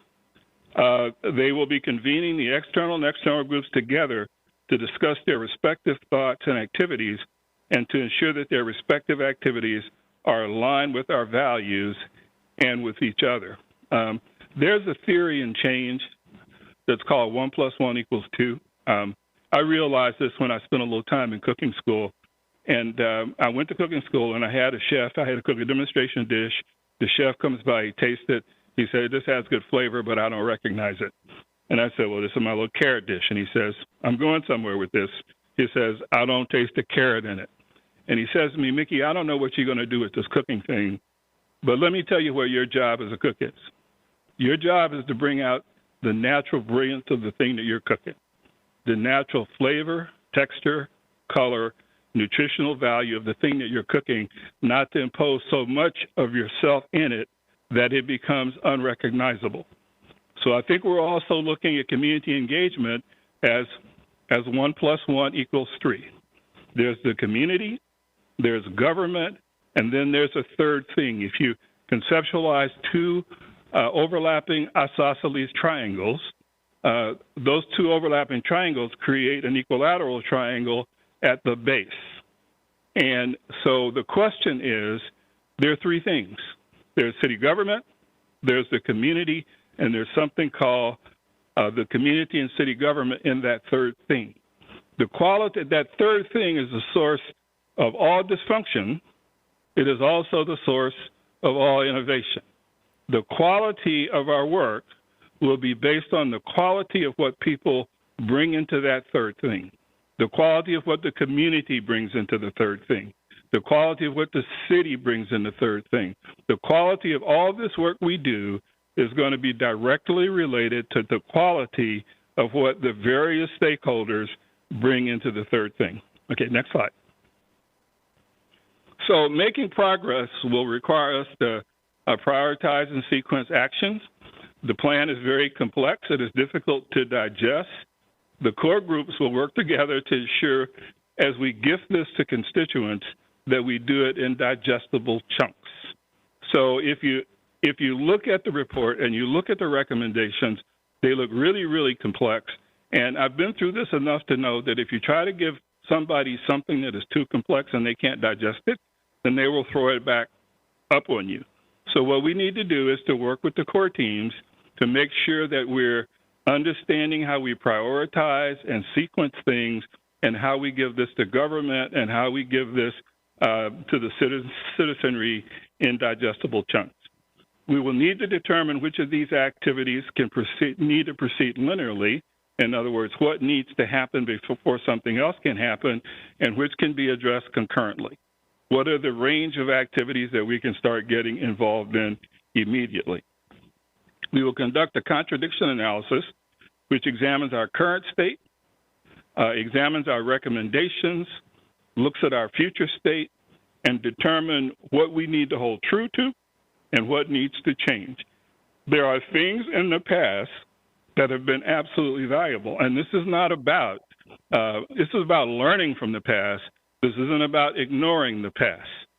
So we just have to make sure that when we do this contradiction analysis, that we understand there are things going on that we need to stay true to, and there are things going on that need to change, but we have to do that in order to be able to get to the future state. We have to determine which of our recommendations require immediate funding. I mean, this is not going to be, I mean, there's going to be a price tag associated with this. So we need to figure out what needs immediate funding, and then we need to talk about how we can support things using non-traditional funding methods or non-traditional collaborations. But we can extend services without incurring additional costs. We don't have to have total dependency on the general fund to be able to do this. There may be enough resources in the city of Raleigh to do this already. The reality is we have to examine those resources and determine how we can bring those resources together. I think there will require some general fund support, but I think we need to look at alternatives to that. And then we need to support less urgent activities with existing human and fiscal resources. How do we support the activities that aren't critical that we're going to go through, but understand how to mobilize existing human and fiscal support in terms of those things? So let's go to the next slide. All right, community engagement has to exist in the heart of the organization. It can't be like that balloon over there. It can't be consistently trying to fight its way into the homeostatic state. The homeostatic state seems to be community engagement as a set of disparate, loosely connected actions connected with planning and projects in response to episodic things. that's where community engagement tends to live. We need to make sure that community engagement is an organizational value. It lives in the heart of the organization. It is evident in all of the organization's policies, transactions, decisions, and activities. Next slide. So community engagement is an organizational value. I just spoke to this. We have to make sure that as an organizational value, that community engagement is evident in our products, programs, and services, in our policies, decisions, and activities, in our budget policies, processes, and decisions, in our personnel policies, processes, and decisions, and in the thousands of transactions that take place every day. Next slide. All right, so at your retreat last week, you looked at a lot of values, and I think I recall that these were the three that you decided on: communication, trust, and inclusion. There are lots of other values that we need to pay attention to. It doesn't mean because we're choosing these three that we're ignoring others, but these are three critical values, and they're overlapping and they're intersectional. If you don't have inclusion, you may not have trust. If you don't have communication, you may not have inclusion. But the idea is that these are three really good values.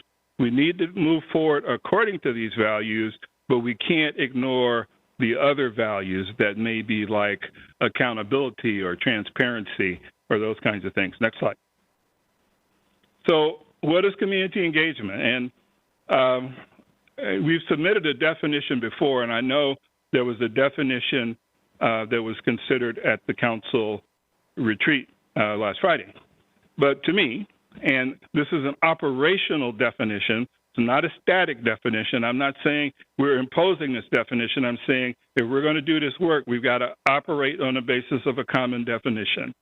Community engagement is a way of ensuring that community members have access to valued social settings and activities, feel that they can contribute meaningful to those activities, and develop functional capabilities that enable them to participate fully. And I stole this from the City of Seattle website. Next slide. Okay, so there are components to a definition of community engagement. It's the constant flow of energy, knowledge, and information between constituents and their government. It's harnessing and focusing the collective intelligence, creativity, and energy of the citizenry, public service, elected officials, and community organizations. It's interactions between city constituents and community organizations. Community engagement enables the community to offer opinions and propose ideas.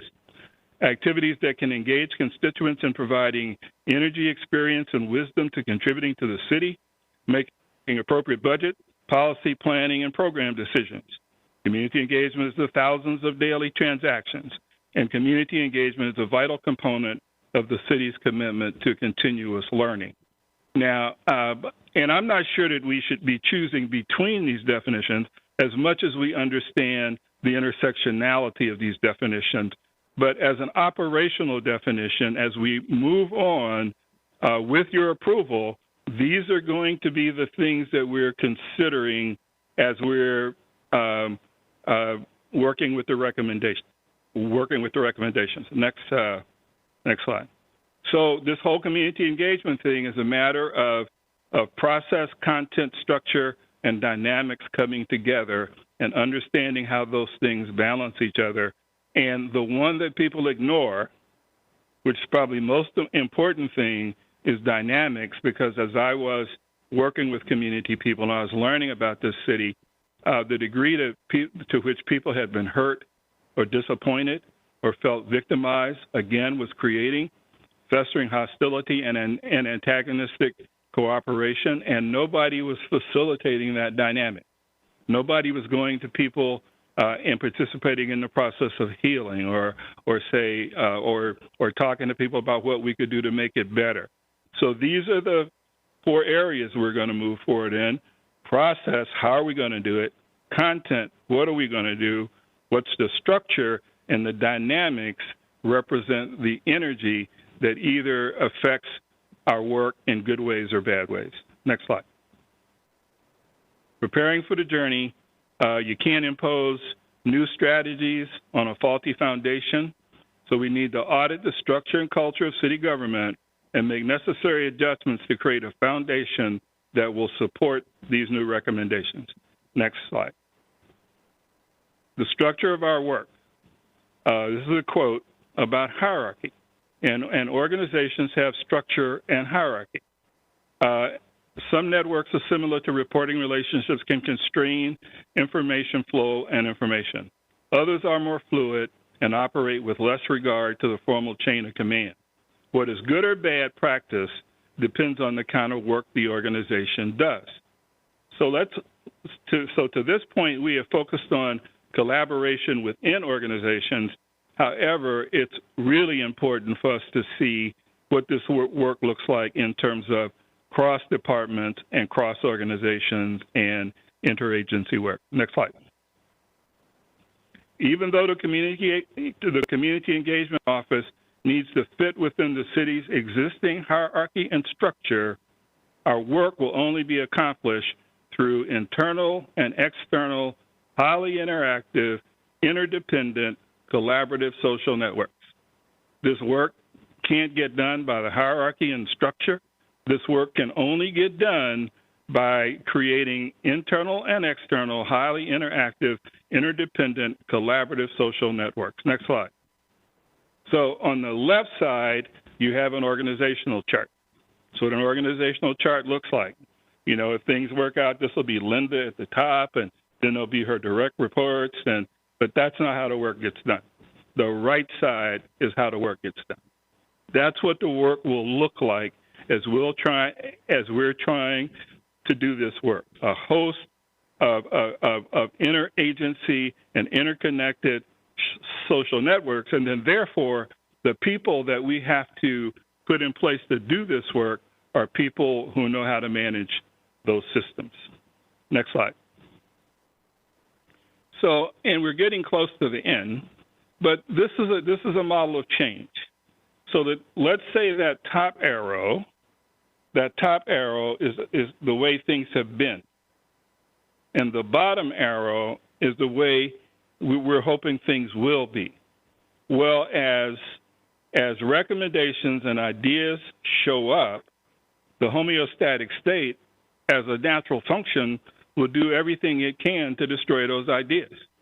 So for the people who have been used to the homeostatic state, when something new shows up, the homeostatic state, white corpuscles and antibodies, will descend on the new stuff to render it benign and turn it into nourishment for the old stuff.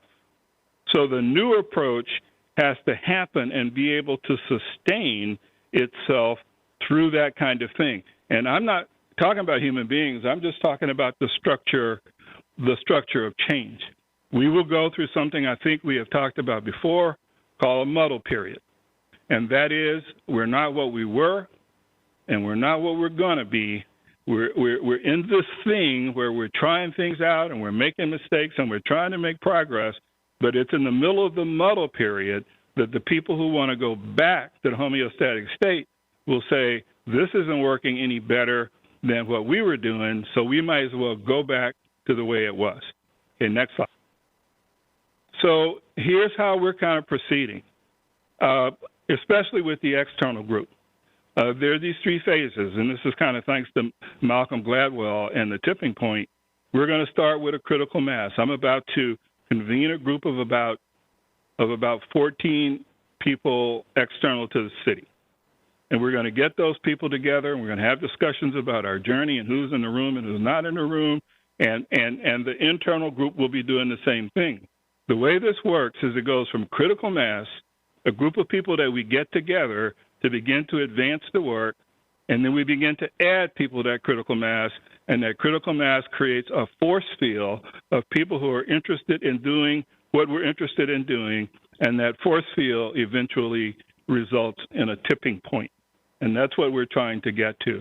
I don't want anybody who is not selected to be a part of the original groups internally or externally to think they've been left out, because we're doing what's called sequencing engagement. We're involving some people in everything, but we're involving other people when they have expertise or ideas or resources that we need in order to further the project. So let's go to the next slide.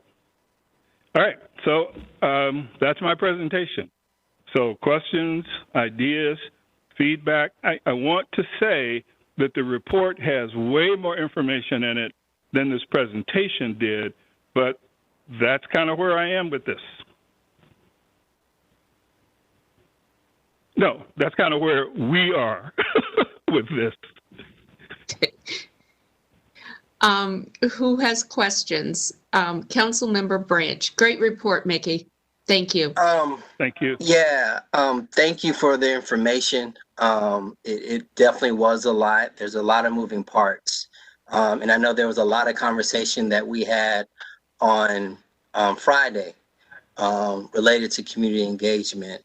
So, Madam Mayor, I would just like to make a recommendation that we have this information provided to staff along with those recommendations and come with a plan of action back to us at our May meeting. That gives them time to look at the recommendations, look at the budget, and have a plan of action on things that can be implemented. But I do agree that at some point, we need to create an external group of citizenry to work with our staff to move forward. But we need to have the staff in place. As I said at the retreat, I believe that our community engagement and communications should be combined and report to the manager. And it should be a department because there's 20 other departments that have to do external communication. But we need to make sure that we don't get in this thing where every department does something so different that we don't know if it's coming from the city of Raleigh or not. So that would be, my recommendation and thoughts based on the information we've received today and the information that as a council that we had on Friday. Do we have any questions of Mickey? Councilmember Buffkin. Thank you, Mayor. And Mr. Branch, thank you for those comments. I concur in much of what you said. And Mickey, appreciate you being here today. I'm looking forward to getting into the details of your report.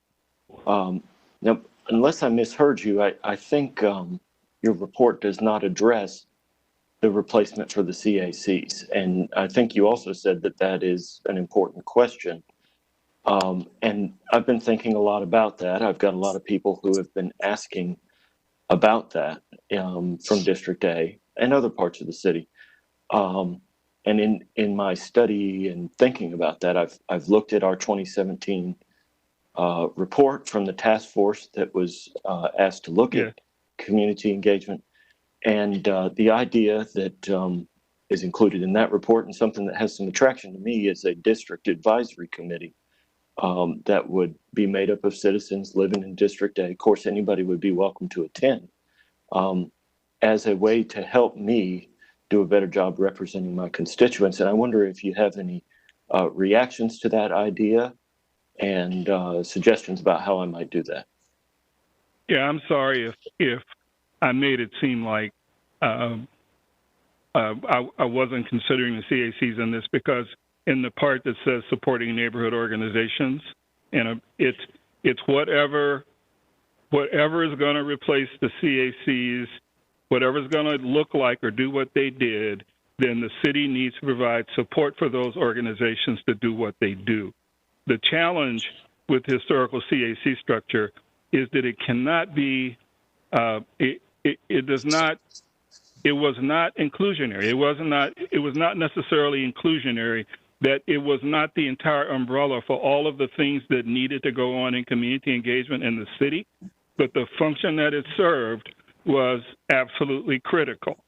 I don't know if I'm smart enough to be able to come up with what that structure is, but I'm certainly willing to work with people to talk about that. I think that structure is fine as long as it doesn't pretend to be the total of community engagement in the city of Raleigh, because there's so many activities and things that need to be done other than the things that the CAC did. And so that, I think that's what I'm talking about. Mickey, a follow-up question for you. Did I hear you say this correctly? You said something about leading a group of external folks. Is that something you're going to be doing? Well, yes. Well, I mean, given that this is the end of something and the beginning of something else, given that the city wants me to stay engaged in this, I am certainly willing to do that. I'm certainly willing to convene that group and to look at the evolution of that group and how we add people to that group and what the work plan of that group is. I am certainly willing to engage in that. And then Linda Linda also needs to be engaged in that. So whoever's doing the external group needs to be involved in the internal core team, and whoever's doing the internal core team needs to be involved in the external group because they're going to be working on collaborative things. Okay. Any other questions for Mickey? Councilmember Knight. Thank you, Madam Mayor. I just want to say, Mr. Vernon, thank you for all the work that you've continued to do as our consultant on this. I think we all would have liked it to go on faster and taking less time, but if we reflect back, we've been under an informal system that's been around for almost 50 years, I think. And so we should take our time, and we should do all the things that you've done, I believe, with staff to try to get this right. And this is an ongoing process. As you said, that system was not comprehensive. It was not inclusionary. And we need to come up with something in the modern world for our city that's going to be. And so I think the timeliness is right there and needs to happen, and it is happening. And so I appreciate all the work that everybody's done, this council, as well as all the citizens and residents that have worked with you on this to prepare this, and look forward to the next step of implementation. So thanks so much again for all your work, Mr. Fern. Okay. I want to share with you, and this may be a mistake, but a revelation I had last week that has more to do with government than it has to do with community engagement. But I realize that our constituents and our citizens have the same expectations of you that people would have of a professionally paid and staffed city council. So if you look at the city of Seattle, they get paid $150,000 a year. They have 2 staff people, and they have their own administrative assistant doing that work. That's how that is structured, right? So the constituents in the city of Seattle have come to expect people to respond right away and communicate right away. But you're in a situation where you all got jobs. You all got things that you got to do. You get time off. With that time off, you have to make decisions about family. You have to make decisions about other things. But I think the citizenry expects that you should respond the same way that a city council, and I'm not suggesting that we create a professional city council. I'm saying somehow we have to manage those expectations. Sometimes we have to manage the expectations of citizens that somehow for those 3 hours a day or 4 hours a day you have to do council business, that you can fit all of that business into those 4 hours. I think one of the things we need to do is we need to try to start managing those expectations. The other, and I want to warn you about this, so I talk about Seattle a lot, and I'm proud of Seattle. I lived there for 20 years. But a planner told me in Seattle one time that a mile of sidewalk in Seattle costs $300,000 more than a mile of sidewalk in Tacoma because of community engagement. Because City of Seattle got so serious about community engagement that they convinced residents that they should be determined not only if there was a sidewalk, but what the composition of the sidewalk was and how wide the sidewalk was. And people in community engagement actually began to start wanting to get engaged in the work that public servants ought to be doing. So this community engagement thing can go too far. I mean, it can create a situation. Imagine a mile of sidewalk costing $300,000 more in Seattle than a city just 20 miles away because of the way community engagement happened. So I think we also need to be careful and sort of guard against that. Thank you, Mickey. Any other questions? Okay, Council Branch, could you repeat your recommendation? That the report presentation is given to staff, and staff comes back at our May meeting with action items for implementing, steps from our retreat as well as this report. Okay, City Manager, is that workable, the first meeting in May? Yes, Is that ma'am. enough We can time? bring back a report in May. Okay. All right. And Marshall, let me know if it's appropriate for me to engage in those conversations in any way. Okay. Okay. Thank you so much. As Councilor Knight said, we know you put a lot of work and effort into this. We were not anticipating COVID when this happened. That has kind of slowed the process, but it's better to have a thoughtful process as opposed to rushing it. So appreciate what you've done, Mickey. We'll take all of this into consideration, and we'll look forward to continued conversations. Thank you. And thanks again for your support. Thank you, Mickey. Okay, that was a lot to digest, but some great information, very thoughtful, lot to think about. Next, I am going to turn this over to the city manager for report and recommendations, and I'm not going to jump in this time, Marshall. Thank you, Mayor Baldwin. Good afternoon, Mayor and Council. Under the manager's report today, we have 4 items, 3 that are listed on the agenda and 1 that was late breaking as a result of the retreat this weekend. So the first 2 items, I think we have Eric Lamb from Transportation, who will be talking to us about some text amendment authorizations for our UDO for new street sections. The first being bicycle infrastructure and the second being for BRT.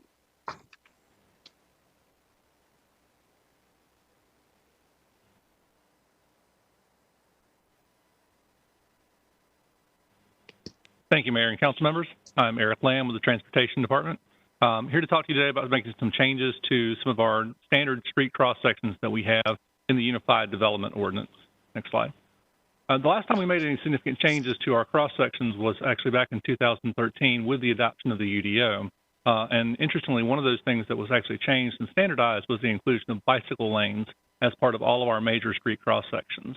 And so what we're asking for today is permission to move forward with a text change that would modify what our standards for bike facilities are in streets.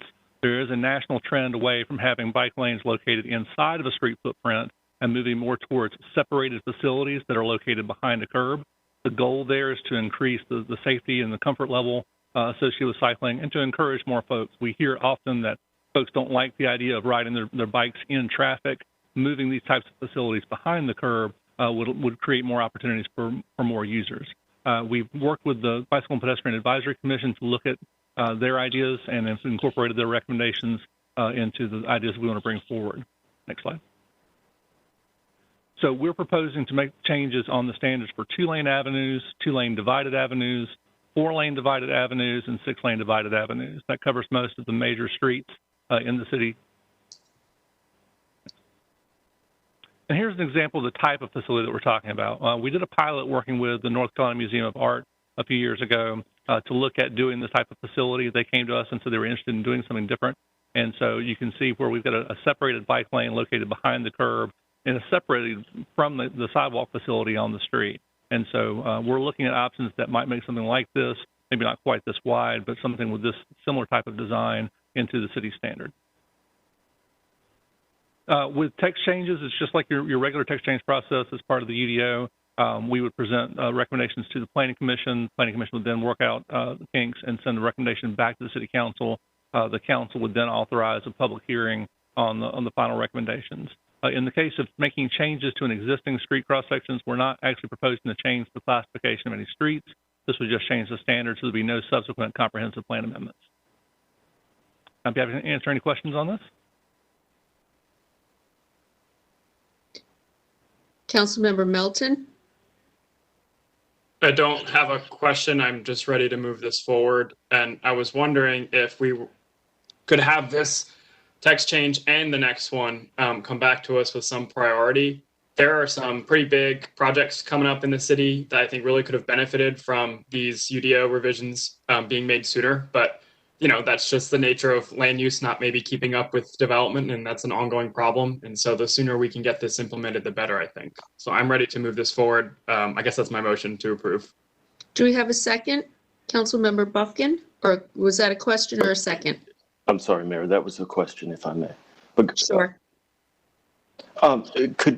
Eric, could you give me an idea of what the budget impact on this? Maybe what's the difference between a mile of road with a bike lane and a mile of road with a separated bike facility? Do you have a ballpark guess? We don't yet. We think in principle that it would actually be a little bit cheaper, because when you incorporate the bicycle lane into the street footprint, you end up having to do the full depth asphalt all the way across to handle traffic load. Whereas if you're doing it as an asphalt path behind the curb, the depth of the asphalt that's required to build that is not as stringent to do that. So the construction cost, we think, would actually be lower. The trade-off of doing it this way is there is a little bit of an expectation for a little bit wider right-of-way behind the back of curb to accommodate that. You know, we've incorporated a lot of these types of recommendations into many of the capital improvement projects that you've seen come before you here in the last couple of years. Where you would see some of the impact on this would be borne by the private development sector, as we're requiring exactions and frontage improvements associated with private development. So in that situation, the city would not see a direct financial impact associated with that. Very interesting. Thank you for that answer. And I certainly have no disagreement with the basic idea that separated facilities are safer and easier to use than bike lanes, based on my own experience, everything I hear from folks in the community. So I'm supportive of the motion, and would make a second at this time if that's amenable to you, Mayor. Yes, please. Okay, we have a motion and a second. All in favor? Anyone opposed? Okay, that was unanimous, Clerk. I think, Eric, you have the next item. The second item is similar, but a little bit different. So as I mentioned before, as we do these cross sections, they apply principally to our private development standards. And one of the things that we're finding is that we are now moving forward with rolling out design for our bus rapid transit corridors. Next slide.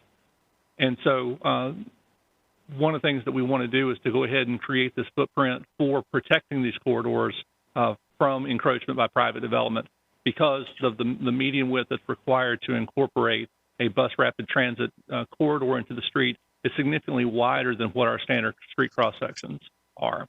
And so next slide. So we're in this situation proposing to create 3 new sections that would be added to the UDO. The previous item was about modifying existing cross sections. This is 3 new street cross sections. And so in this case, we would create a BRT street with 2 general purpose travel lanes, a BRT corridor with 4 general purpose lanes, and a BRT corridor with 6 general purpose lanes. So this is an example of the graphics that we have shown the public as part of the New Bern Avenue corridor outreach, and you can see what we're talking about in terms of the type of facility design that would be located in the median and the travel lanes on the outside. So this would correlate to what we'd be roughly looking at in terms of a 4-lane avenue with BRT lanes. Next. This is an example from Alexandria, Virginia, and this just sort of illustrates what that footprint is that we're talking about here in real life. Again, this is an example with 4 general purpose travel lanes. You still have ancillary turn lanes associated with major intersections, but you can see what we're shooting for as far as the design of the facility, how pedestrians would access this, and then next slide.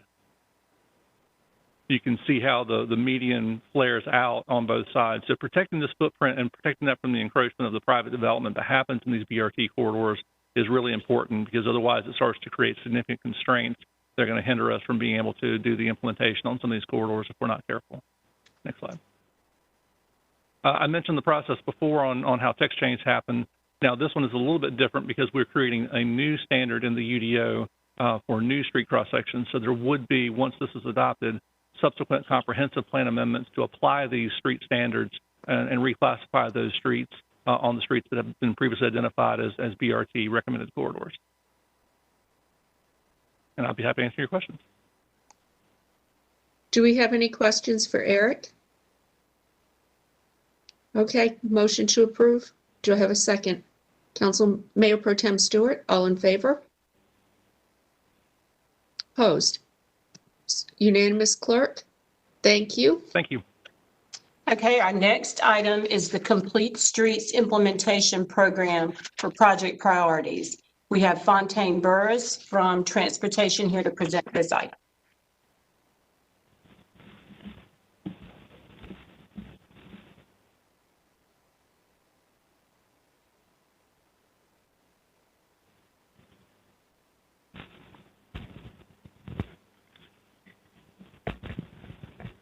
Good afternoon, Fontaine Burris with Transportation.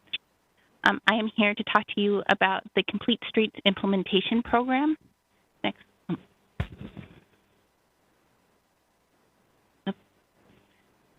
As a reminder, this is a follow-up presentation to one that we gave back in October. I will give a brief overview about the program, and then we have 2 items for recommendation for you today. And then I'll go into a little bit about the program's next steps. Next slide. So back in October, we came to you with several recommended changes to our former Capital Streetscapes program, including a name change to the program and an updated scoring methodology. These changes were aimed at refocusing the program towards safety, access, and mobility, so taking a more complete streets approach rather than just beautification. And lastly, as a reminder, this program is utilizing funds allocated through the 2013 and 2017 transportation bonds. Next slide. So with the new program, our mission is to construct projects that will improve safety, access, and mobility and connectivity of existing streets for all street users. We pull projects from the comprehensive plan, the strategic plan, area-specific plans, and also from the former Capital Streetscapes project list. Okay. So following Council's approval back in October of these changes, staff took the list of projects back and we began applying the updated scoring methodology. We also then took an additional step of scoping each project at 3 levels of implementation: quick build, moderate, and major. The reason for us doing this was we realized that the major projects were taking up significant amounts of money and taking a longer timeline to implement.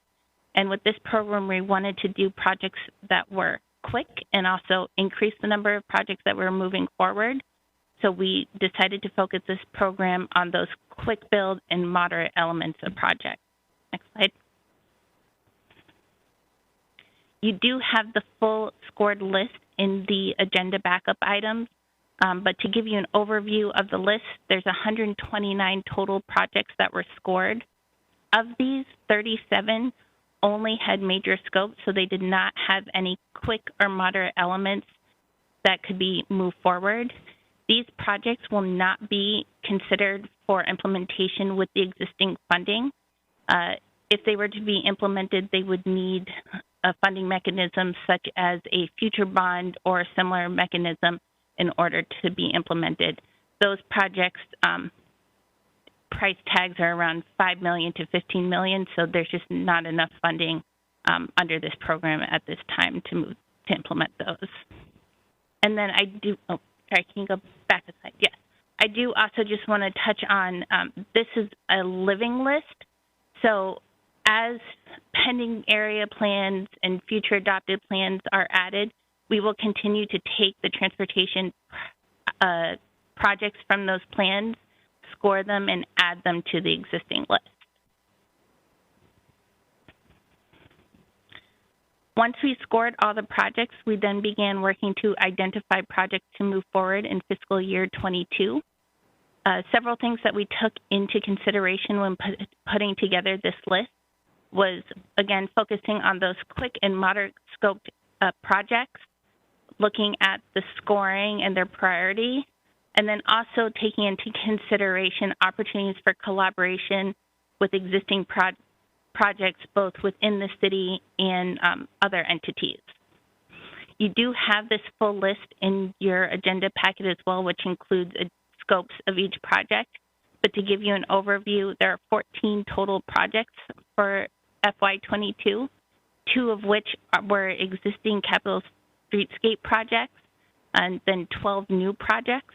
Those scopes range from doing ADA improvements, pedestrian safety, intersection improvements, as well as construction of sidewalks, bike lanes, and multi-use paths. Here is a map to give you a sense of where the FY22 projects are located. I do want to note that there was one project that was accidentally left off of this map, which is the Shanta connector, which is located west just by Wake Med Hospital. So while we've worked on the FY22 list, we've also been thinking about the list for fiscal year 23 and some things that we want to take into consideration.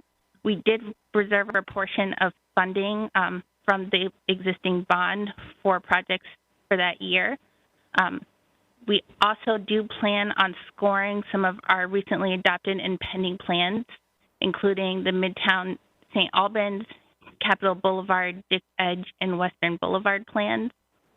And then we also want to explore opportunities to identify needs that aren't identified currently, using some Vision Zero efforts that have started, as well as utilizing a summer intern to do some analysis for us to identify potential projects. So we have 2 recommended actions that we asked for today. The first is approval of the comprehensive scored project list, and the second is approval of the project priority list for FY22 to be included in the CIP. Following council approval, we will work to finalize those cost estimates so that we can add it into the CIP and begin implementation. And then we will also work to begin to score those projects from the adopted and pending plans so that they can be considered for FY23. That, you can go back a slide. So that concludes my presentation. What questions can I answer for you? Okay, we have lots of hands here. Mayor Pro Tem Stewart, I think it was then Councilmember Buffkin, and then Councilmember Melton. Thank you, Mayor. Ms. Burris, I have, well, first of all, thank you. And then I saw you mention Vision Zero at least once, if not a couple times, and I'm wondering if you can talk about how Complete Streets ties into Vision Zero.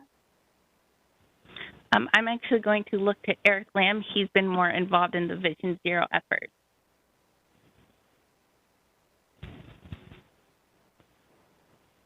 And at this point, just to bring the City Council up to speed, we're working with a consultant to do an assessment of what it's going to take for the City of Raleigh to develop a Vision Zero program based on the success of other cities. One of the things that Vision Zero does is it starts to identify where those high conflict corridors are, and you begin to go after corridors strategically, not necessarily on a spot accident location basis or spot crash basis. You actually look at more complete changes to the corridor to be able to affect real change and safety improvements. And Complete Streets is very much a part of this because the whole argument here is to work on getting traffic to operate more slowly, more safely, and create a better environment for all users. So they're very much linked together.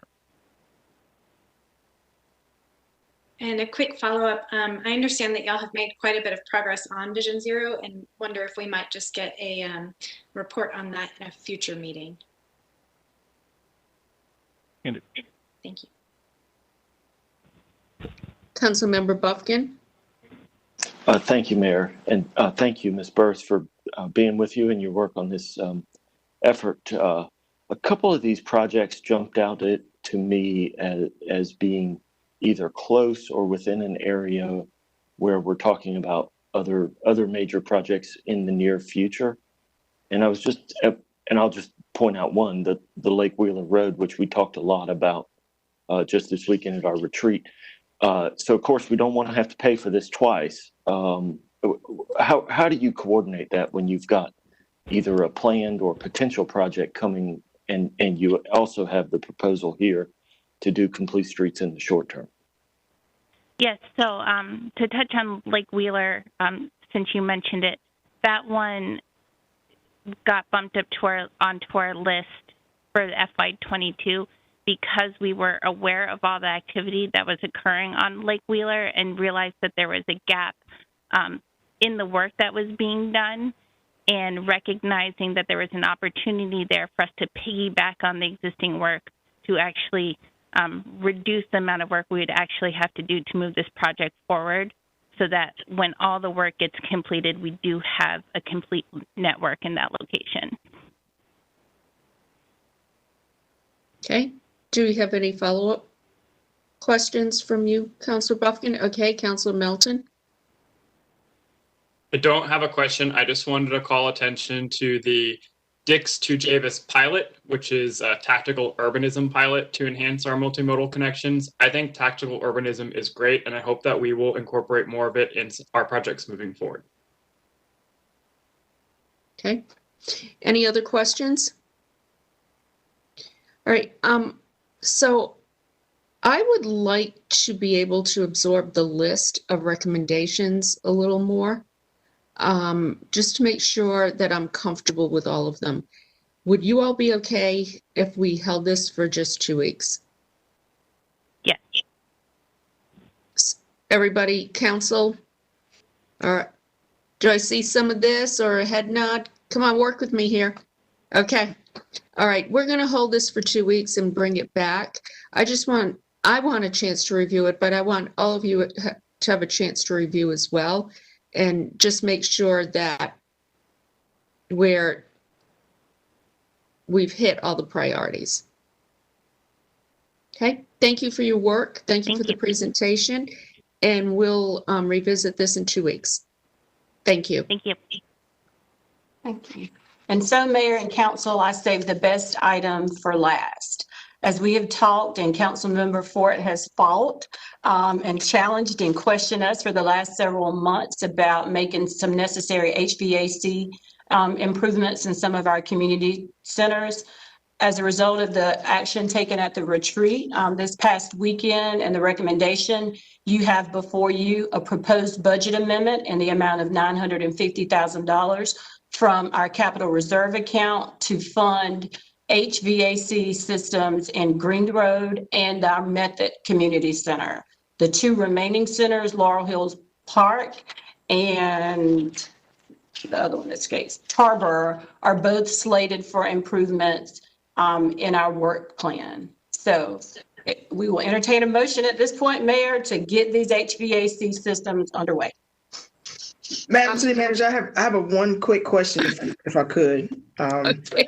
I thought I was all ready for the motion. Okay. I'm going to make the motion, but with Laurel Hills, I didn't see that there was any temporary solution for this summer. Is that not going to be a part of their planning? Yes, staff is looking at which option we can expedite the quickest, whether it is temporary or whether we can go ahead and advance the work that is already planned. Okay, and when will they come back with the plans for the temporary solutions for the summer? Give us until next month. We can bring you back something. Sounds great. All right, ready to make the motion. Okay, thank you. And Councilmember Branch has seconded that. All in favor? That's unanimous. Councilmember Fort, I want to commend you for championing this. And also, I want to commend the staff for responding and listening. This was a quick turnaround from our retreat, but some months of work had gone into this. So good job, everyone. Thank you. And Mayor, that concludes my report for today. Okay, thank you. Madam Mayor, if I may briefly, I do want to thank Councilor Ford for her work in stepping in. As her and I both know, we have many community centers with needs. It was glad to see Bitmore Hills, Worthdale, and Lions Park completed just within the last 12 months as part of this. And now with her efforts, we were able to have the plan to move forward with the last 4. So thank you. Okay. I am going to suggest right now that we just take a quick break, 3 minutes. perhaps. We've all been sitting for a long time. This has been an intense meeting. So 3 to 5 minutes, take a break, move around a little bit, and please be back here shortly. Thank you.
everyone.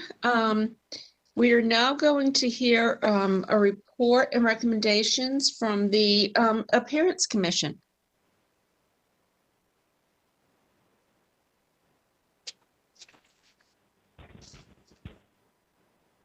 Good afternoon, and thank you. My name is Corey Bates, and I am chair of the Raleigh Appearance Commission. And I want to thank you, Mayor Baldwin and council members, for the opportunity to speak today.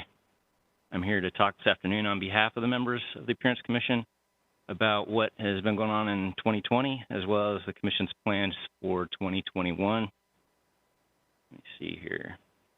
And I know your time is precious here, so I will keep it short. You have a full report that's been sent to you. You got it? Okay, great, thank you. All right. We've divided the annual report into 3 sections. The description of our 2 working groups or areas, which are design advisory and design advocacy, and also a breakdown of projects and commissions reviewed, as well as 3 of the commission's outreach and educational efforts. Next.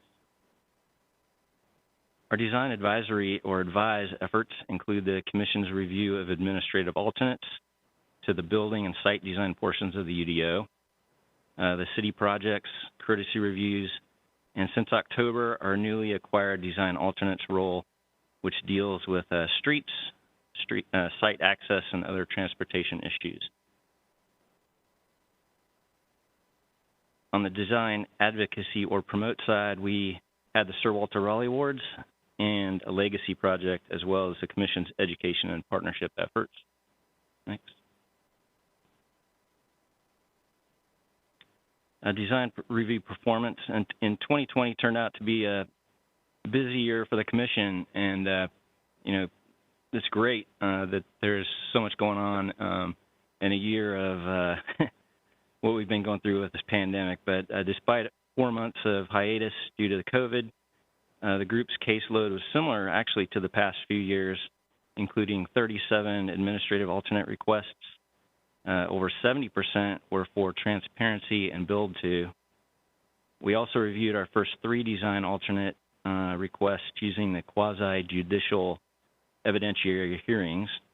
These involved site access, block perimeter, and other projects similar. Next. Our design outreach and education, the Sir Walter Raleigh Awards went through the virtual for the first time in 2020, and I'd like to commend the Appearance Commission and the city staff for navigating these waters. I think we pulled off a wonderful virtual awards ceremony, and if anybody hasn't seen it, it is posted online, and it's great to see all the work that's being done in Raleigh.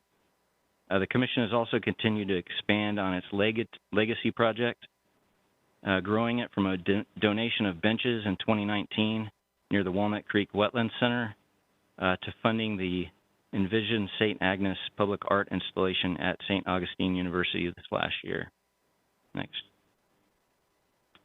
The annual report also contains a section detailing the development trends and issues the Commission has observed over the past year. They're similar actually to the years in the last previous years. These include the prevalence of projects that are more internally focused or campus-like outside of the educational sector, as well as large mixed-use projects that contain parking podiums like you see on the right there. We will see these trends continue in 2021. And Brandy Thompson, when chair of the Commission, stood before you a year ago during the Commission's work plan presentation and voiced concerns about the review of the administrative alternates for design, the AADs, transitioning to a quasi-judicial process and moving to another commission and the hole that it would create in the Commission's workload. Fast forward to July of last year with TC 1719, which moved the task of handling design alternates from the Board of Adjustment to the Appearance Commission. The Appearance Commission would also retain the AADs as they transitioned to the quasi-judicial design alternates as well. So this the transition is part of the TC 1919, which is currently in the Planning Commission review. Currently, the Commission is splitting its 2 meetings each month, with the first dedicated to the quasi-judicial meeting, which is the first Thursday of the month, and then the third Thursday of the month, the alternates for the design alternates, or the administrative alternates. After TC 1919, all these cases will be quasi-judicial design alternates. Next slide. In 2021, the Commission hopes to take a larger role in text changes, both in suggesting potential text changes as well as participating in the review and recommendations of them, especially those related to the building and site design efforts. The Commission also seeks greater participation in area and corridor planning projects. And finally, the Commission stands ready to undertake any special projects as requested from Council. Next slide. The Commission also wants to continue elevating the conversation around design in Raleigh, primarily through partnerships with other groups and celebrating design excellence. Fingers crossed, we hope to hold the Sir Walter Raleigh Awards in Union Station this fall, but we'll also plan for another virtual event. We also hope to expand on the Commission's legacy project with an eye towards potential partnerships with the city's placemaking initiatives. With that, I will conclude my presentation, and I'm happy to provide any other details or questions that you might have. Who has questions? Mayor Pro Tem Stewart. Thank you, Mayor, and thank you, Mr. Bates, for your presentation and all y'all's work on the Appearance Commission. I noticed, so the 2 trends you mentioned, you have some recommendations, and I'm wondering what would be, and this may be a question for you or for staff, but what would be the next step in kind of looking into those recommendations? I couldn't quite hear the whole question there. Oh, sorry. So I appreciate the trends you recommended, or the trends you pointed out, and that you've got some recommendations there. And I'm just wondering what's next. So that may be a question for staff, or I just don't want them to get lost. Right. No, we have been having some great conversations with staff, and I think some of the items that we've been seeing with the podiums, it's a conversation. It's great to see larger, tall buildings that need, or they in order to get the funding, they need the parking to build those tall buildings. But we've been talking about, are there incentives? Are there other ways to do those parking decks? Is it something that the city can also help out with, so we can lower some of those buildings down and get them to a more pedestrian level feel, instead of just having the first 8 stories of a high-rise building be parking, and give it more of a presence, not just from looking out from the city in, but actually being in the city and looking around. So that is one. And we're also, in discussion with the trends of the internally focused, I don't know that we have an answer yet, but I think continuing those conversations with staff is important. I think there are others as well that have been brought up recently that we'd love to continue that conversation. Okay, so what would next steps be? Just you'll continue to work with staff on that? I believe so. I think, as Brandy came forward last year, where it's been a transition year going to this next phase, being the quasi-judicial. And, we kind of started out until just about, 3 weeks ago, really looking back at, hey, what is our role moving forward? Because maybe we won't fill our time with just some of these block perimeter type projects that are coming for us for just quasi-judicial. And we have such a talented group of 15 members, a pretty good size group of volunteers that have a lot of expertise in design. And so I think, one is kind of taking a little bit of a turn and maybe kind of helping out with some of these projects like the Dix Park Edge, project, and how can we get involved in those things, but also text changes. So our recommendation, our request, I guess, is, moving into some more of those roles where we can help out with our design expertise, but also trying to find ways where we can, continue to make buildings better, and not just looking at site-specific issues as a board. What I was going to say was we took a step back and we looked. Council requested that it's been 5 or 6 years ago, requested that we look into high impact, high visibility projects. And we did a whole study that took about a year or two to accomplish, and then it kind of was put on hold for several years. But, going into this quasi-judicial, I'm not sure how we can maybe help out in that way, or if there's even a possibility of working that way. But I think working with staff, we can come with some resolutions, and maybe there are some areas that we can help out, even if it is with text changes or things like that. Okay, thank you. Do I have a motion to approve the work plan? Councilor Fort has made a motion. Councilor Buffkin has seconded. All in favor? Okay, that was unanimous, Clerk. Thank you, Corey, for the report, and we'll look forward to hearing more from the Appearance Commission in the upcoming months. Thank you. Very much appreciated. Okay, thank you. Okay, next we'll move to matters scheduled for public hearing. The first item is demolition of unfit building. This is a site at 3311 Tryon Road in the ETJ. No one has signed up to speak on this.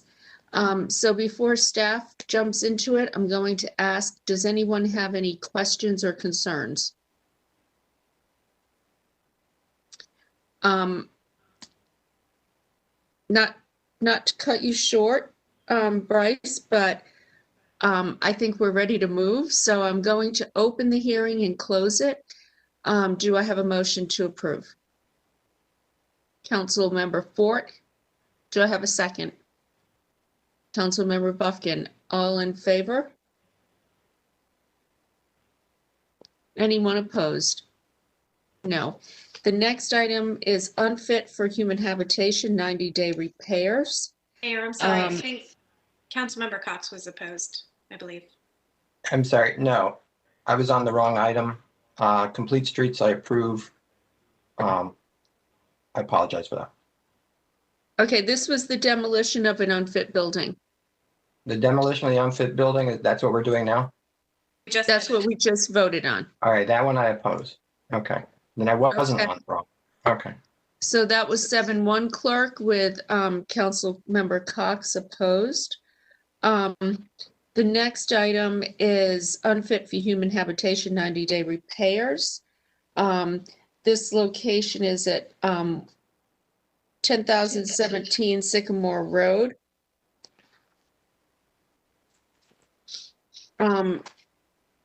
Councilmember Knight, this is in your district. Do you have any questions, concerns?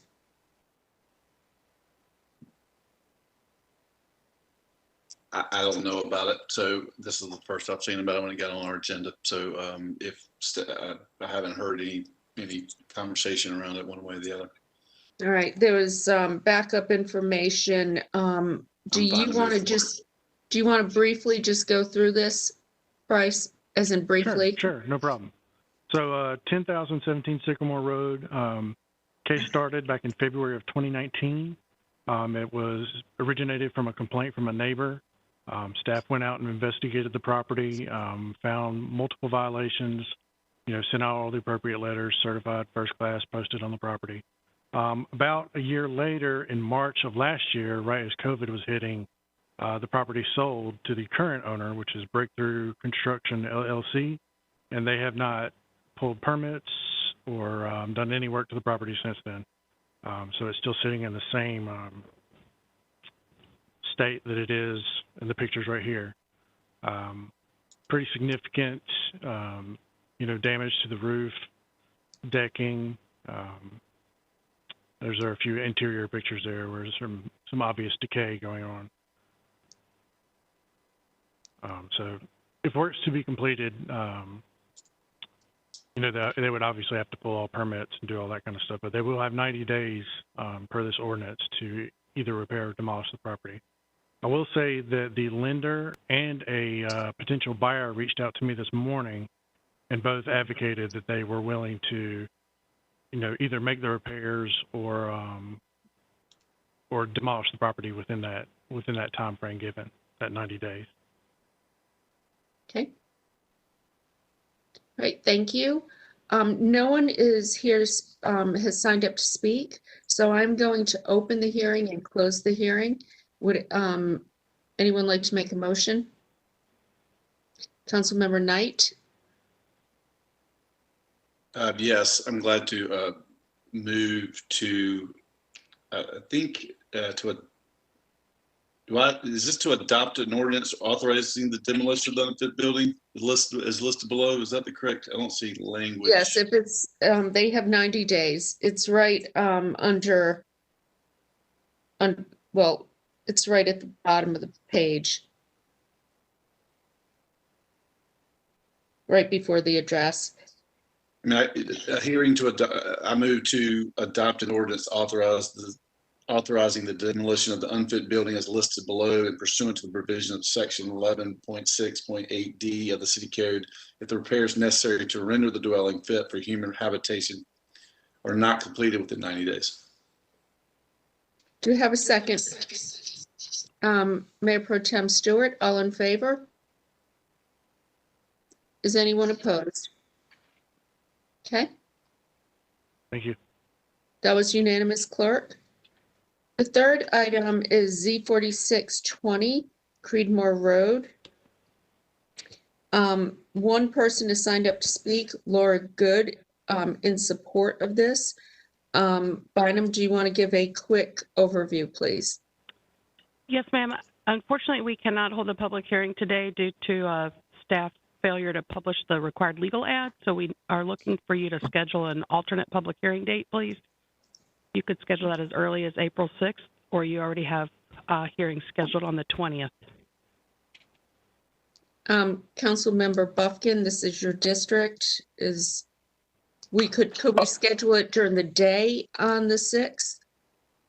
No, ma'am. It would be in the evening on the 6th or in the afternoon on the 20th. Those are the two soonest options. Councilmember Buffkin? Well, Mayor, this is a non-controversial case. I know of no opposition. And so it lends itself to an afternoon hearing, but in light of our slip up, I'm sympathetic to the applicant's situation. So my suggestion would be on the 6th, notwithstanding how busy the agenda is. I don't want to cause further delay for these folks on our part. But it was an honest mistake. These things happen. Yep. Okay. So do we need a motion to move this to the 6th? Robin? Okay, so moved, and Mayor Pro Tem Stewart has seconded. All in favor? Okay, that is unanimous. Thank you. Thank you.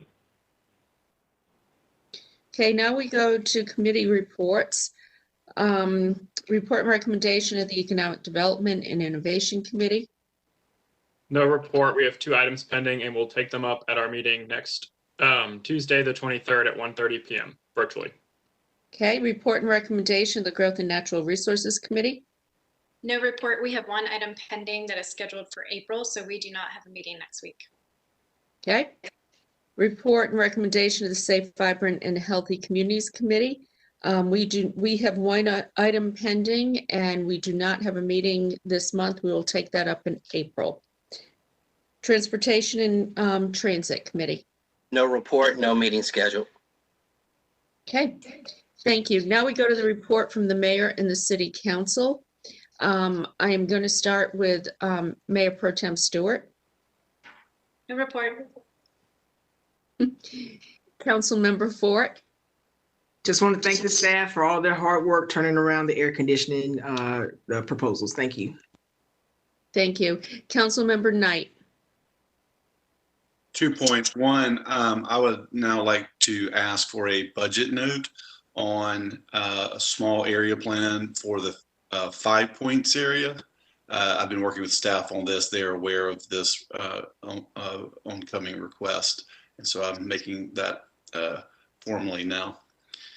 Second, I'm very concerned with the shooting that occurred at Drake Circle, located in my district on March 6th. Certainly the person who broke the law by carrying and discharging a firearm at the protest should be prosecuted to the fullest extent of the law. Though this firearm discharge turned out to be accidental and self-inflicted, someone easily could have been killed. I think the carrying and discharging of an illegal firearm during a protest certainly rises to the level of an immediate threat to public safety. I am working with the Raleigh Police Department and our attorney's office to look into what the city can do to continue to allow peaceful protests, but ensure nothing like this happens again. We need to ensure that businesses and organizations continue to safely and securely carry out their legal activities, as well as protesters legally protesting, being protected from protesters breaking the law. And I'll look forward to reporting back to the council on what we find. Thank you. Okay, thank you. This has been a long and ongoing issue.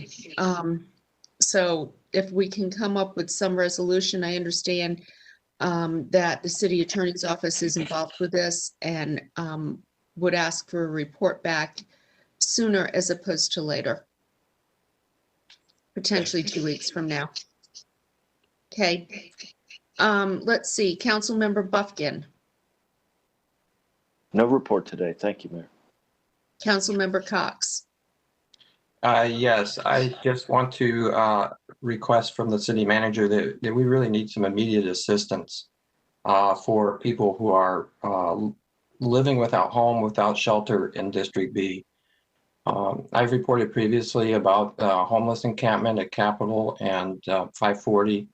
That encampment has actually grown in size, and there are more encampments on the other side of Capitol Boulevard, and there are encampments elsewhere throughout the city. We need to do more to help these people. We got to find, I'm told that we don't have shelters for them is one of the problems. So we need to find shelters. We need to find social services to help these people. I really think in an affluent city such as ourselves, it's really unconscionable that we have people that have to live without shelter.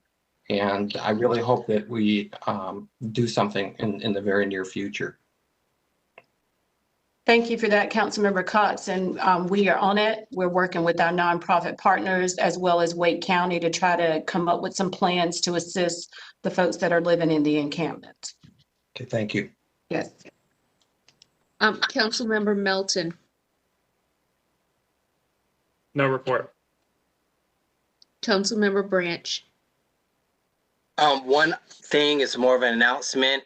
Passage Homes will be a host facility for a COVID vaccine on Wednesday from 1 until 5 p.m. The county is leading this effort using Passage Homes over off of Branch Street.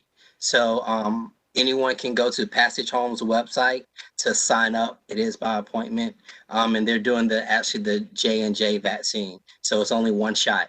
So I wanted to make sure people are aware. Thank you for bringing that up, Councilor Branch. For a couple of things. First, we received a staff report on tiny homes. I would like for us to move forward with that and have that go through the process. There's some changes that need to be made from a zoning standpoint. Let's start that process and start making this happen. Second thing I alluded to at the retreat, we have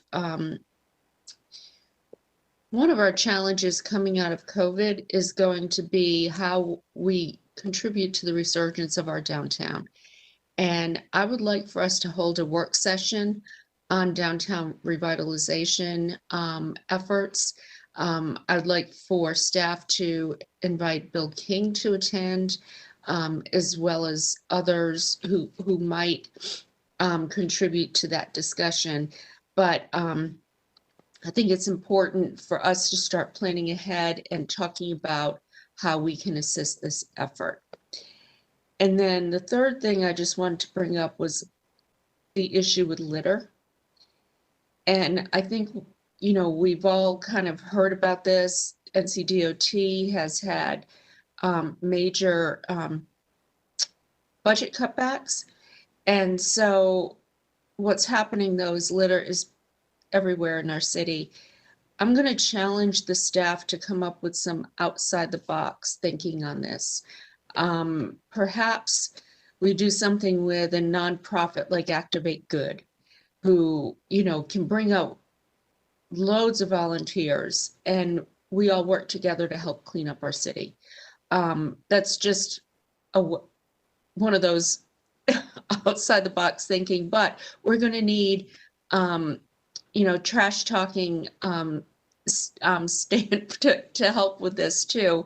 And I just really think we need to do something with some sense of urgency outside the box in a way to bring people together, working towards something that has had a negative impact on our city. How can we work together to clean it up?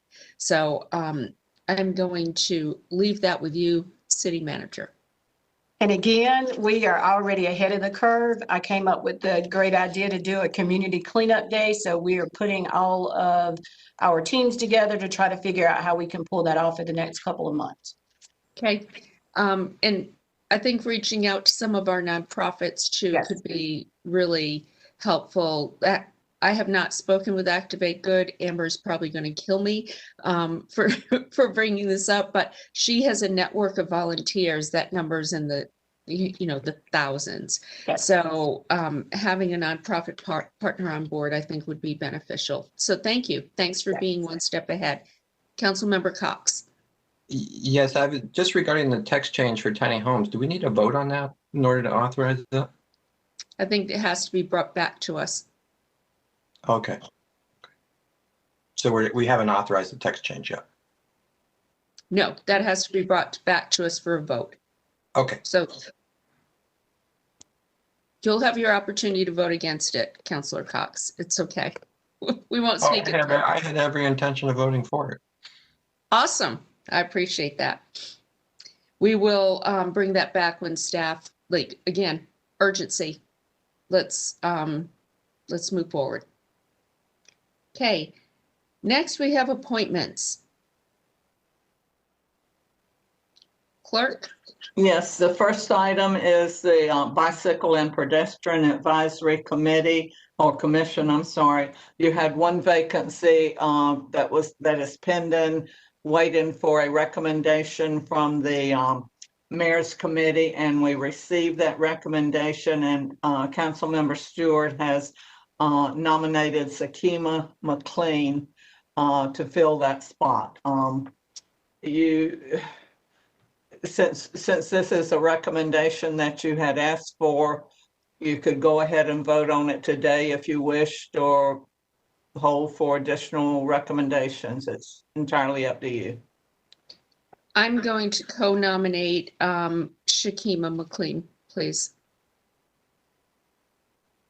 Okay, we will place it on the next agenda for consideration. The next is the Human Relations Commission. You have one vacancy, and Councilmember Stewart, Mayor Pro Tem Stewart has nominated Richard Avrit. I'm not sure exactly how to pronounce that. Avrit. Okay. So that will be on the next agenda. The next item is Parks, Recreation, and Greenway Advisory Board. You have two vacancies. Councilmember Branch has nominated Gregory Etheridge, so that will be on the next agenda. Mayor Pro Tem Stewart? Yeah, I saw that Parks had recommended some expertise they need. I also want to note that I don't think we have anybody from District B on this board. And I think it'd be really great to get, especially a young parent or a parent who has young kids over in the Brentwood area. I know that's a need we've been looking for a while. So just wanted to flag that for folks to be thinking about. Okay. Thank you. Okay, the next item is the Raleigh Convention and Performing Arts Center Authority, one vacancy. Chiti Kumar received 7 votes, so would be appointed. Thank you. The next is the Raleigh Transit Authority, one vacancy. This authority has many moving parts that have happened in the last 2 or 3 weeks or 2 or 3 meetings. We had 3 terms that expired and we had brand new alternates, and so they have been moving up. We still have 2 alternates that have not attended a meeting. However, the vacancy is for a regular member. So following your procedure on this one, the alternate member who was appointed first is Jennifer Truman, and so she would move up to a regular member. And then we had a recommendation which would leave an alternate member, and we had a recommendation from the Mayor's Committee for a person working with the people with disabilities, and that was Lawrence Carter, who has been nominated by Council Members Branch and Fork. So that would be for an alternate slot. So that would be on the next agenda also. Okay. And I think then we would have the Transit Authority sort of in place. As I said, it's been we've had a number of activities taking place on that. Okay, that's all I have under appointments. Under nominations, the first is the Appearance Commission. You have 1 vacancy as the term of Adam Walters is expiring. He is eligible for reappointment and would like to be considered for reappointment. Councilmember Stewart, Mayor Pro Tem Stewart, you making a motion to approve? I will second. All in favor? Okay, that was unanimous. Clerk? Okay, the next is the Bicycle and Pedestrian Advisory. It should be commission. 1 vacancy. The term of Pierre Tong is expiring. He is eligible for reappointment and would like to be considered for reappointment. Councilmember Melton has made a motion to approve. Councilmember Cox has seconded. All in favor? Clerk, that was unanimous. Thank you. The next is the Raleigh Convention and Performing Arts Center Authority. The term of Ken Crockett is expiring. He is eligible for reappointment and would like to be considered for reappointment. I'll make a motion to approve. Councilmember Knight has seconded that. All in favor? Okay, that was unanimous as well. Okay, the last is the Stormwater Management Advisory Commission. You have 1 vacancy as the term of Reverend Taylor is expiring. He is eligible and would like to be considered for reappointment. Councilmember Branch has made the motion to approve. Mayor Pro Tem Stewart has seconded. All in favor? Okay, that was unanimous as well. Thank you, and that's all I have under nominations and appointments today. Thank you. Thank you. Next, we have the report and recommendation of the city attorney. I don't have a report today. Thank you. Report and recommendation of the city clerk.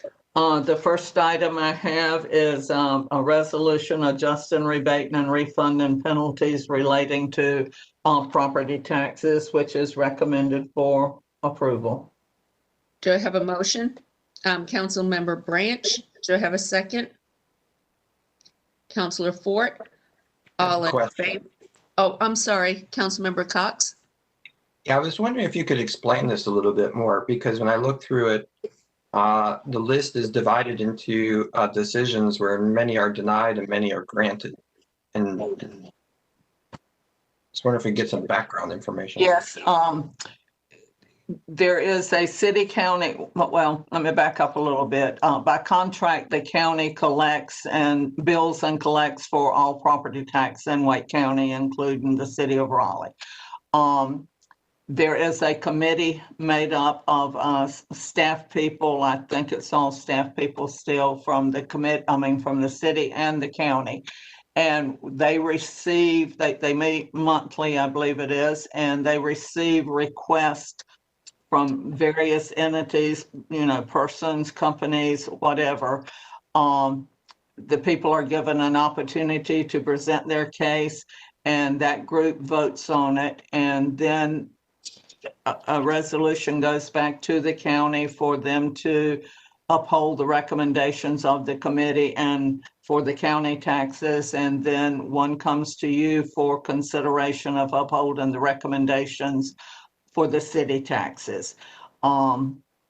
We could give you information on any particular one. I don't have it available, but there is a procedure that they go through, and they make a decision based on the merits of the appeal to approve them or deny them.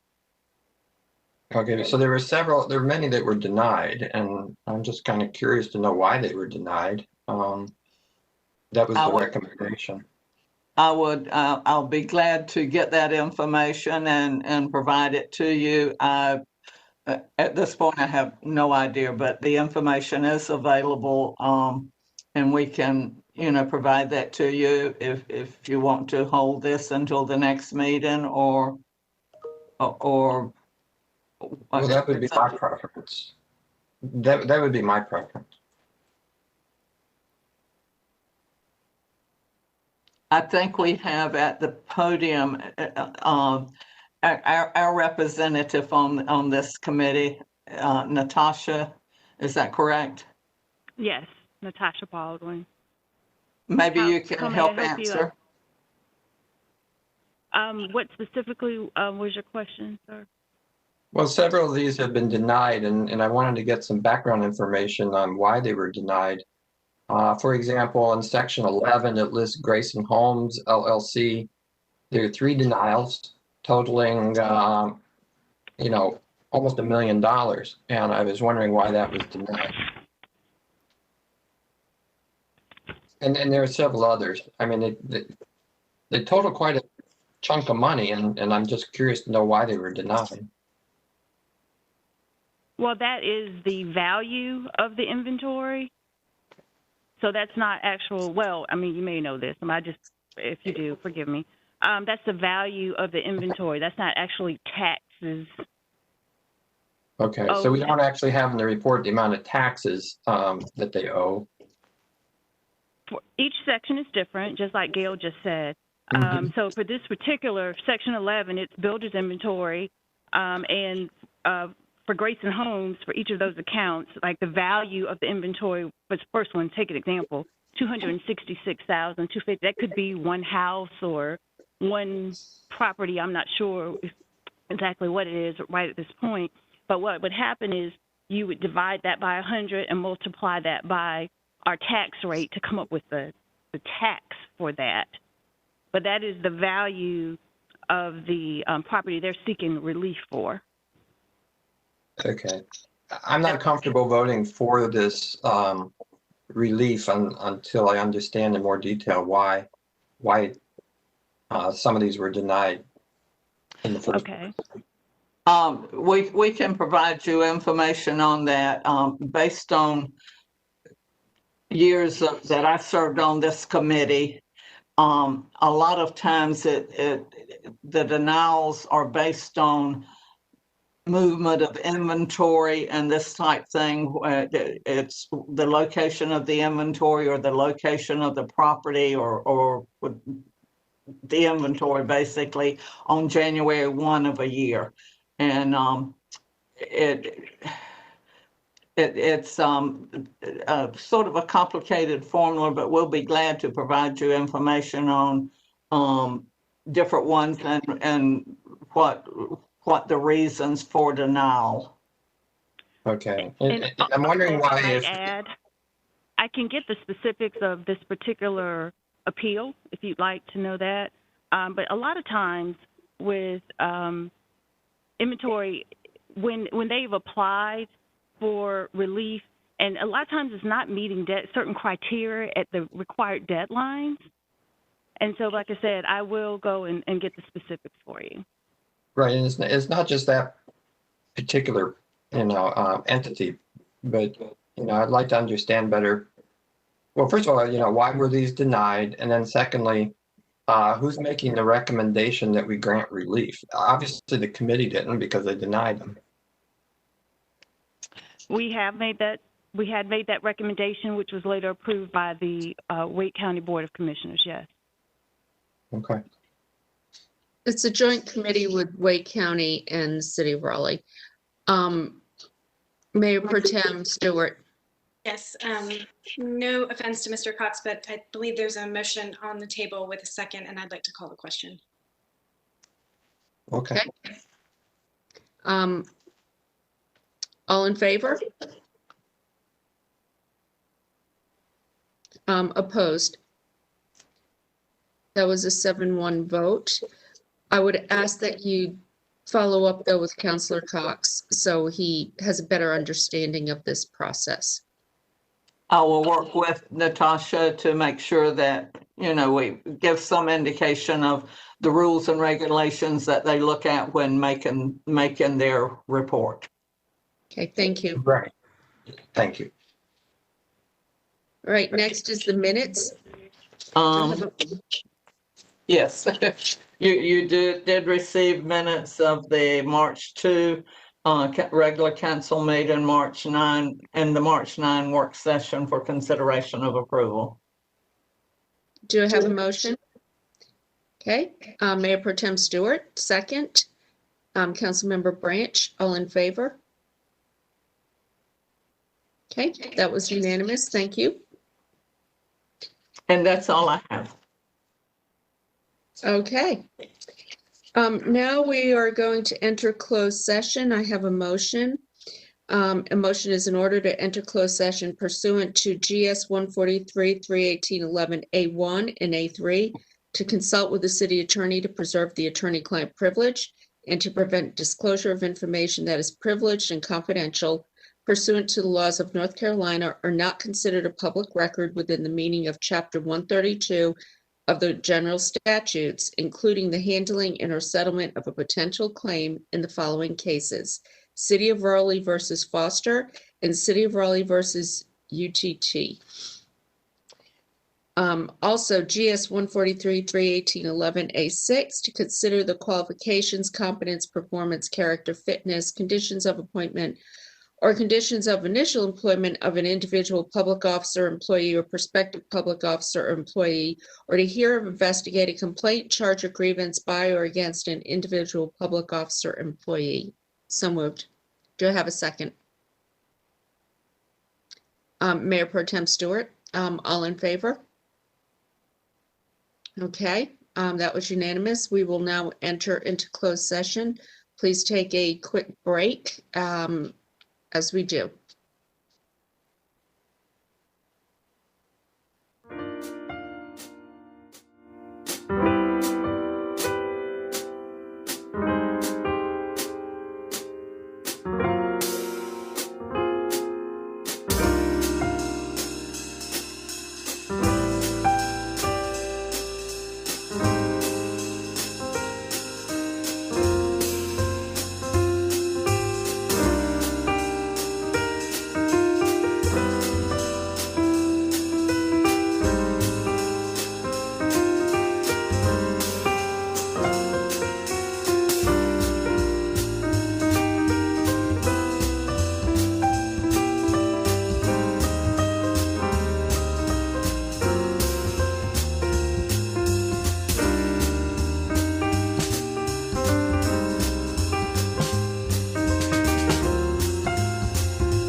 Hello, we have just returned from closed session where the council provided direction to staff on the items listed in the closed session motion. The meeting is now adjourned. Thank you.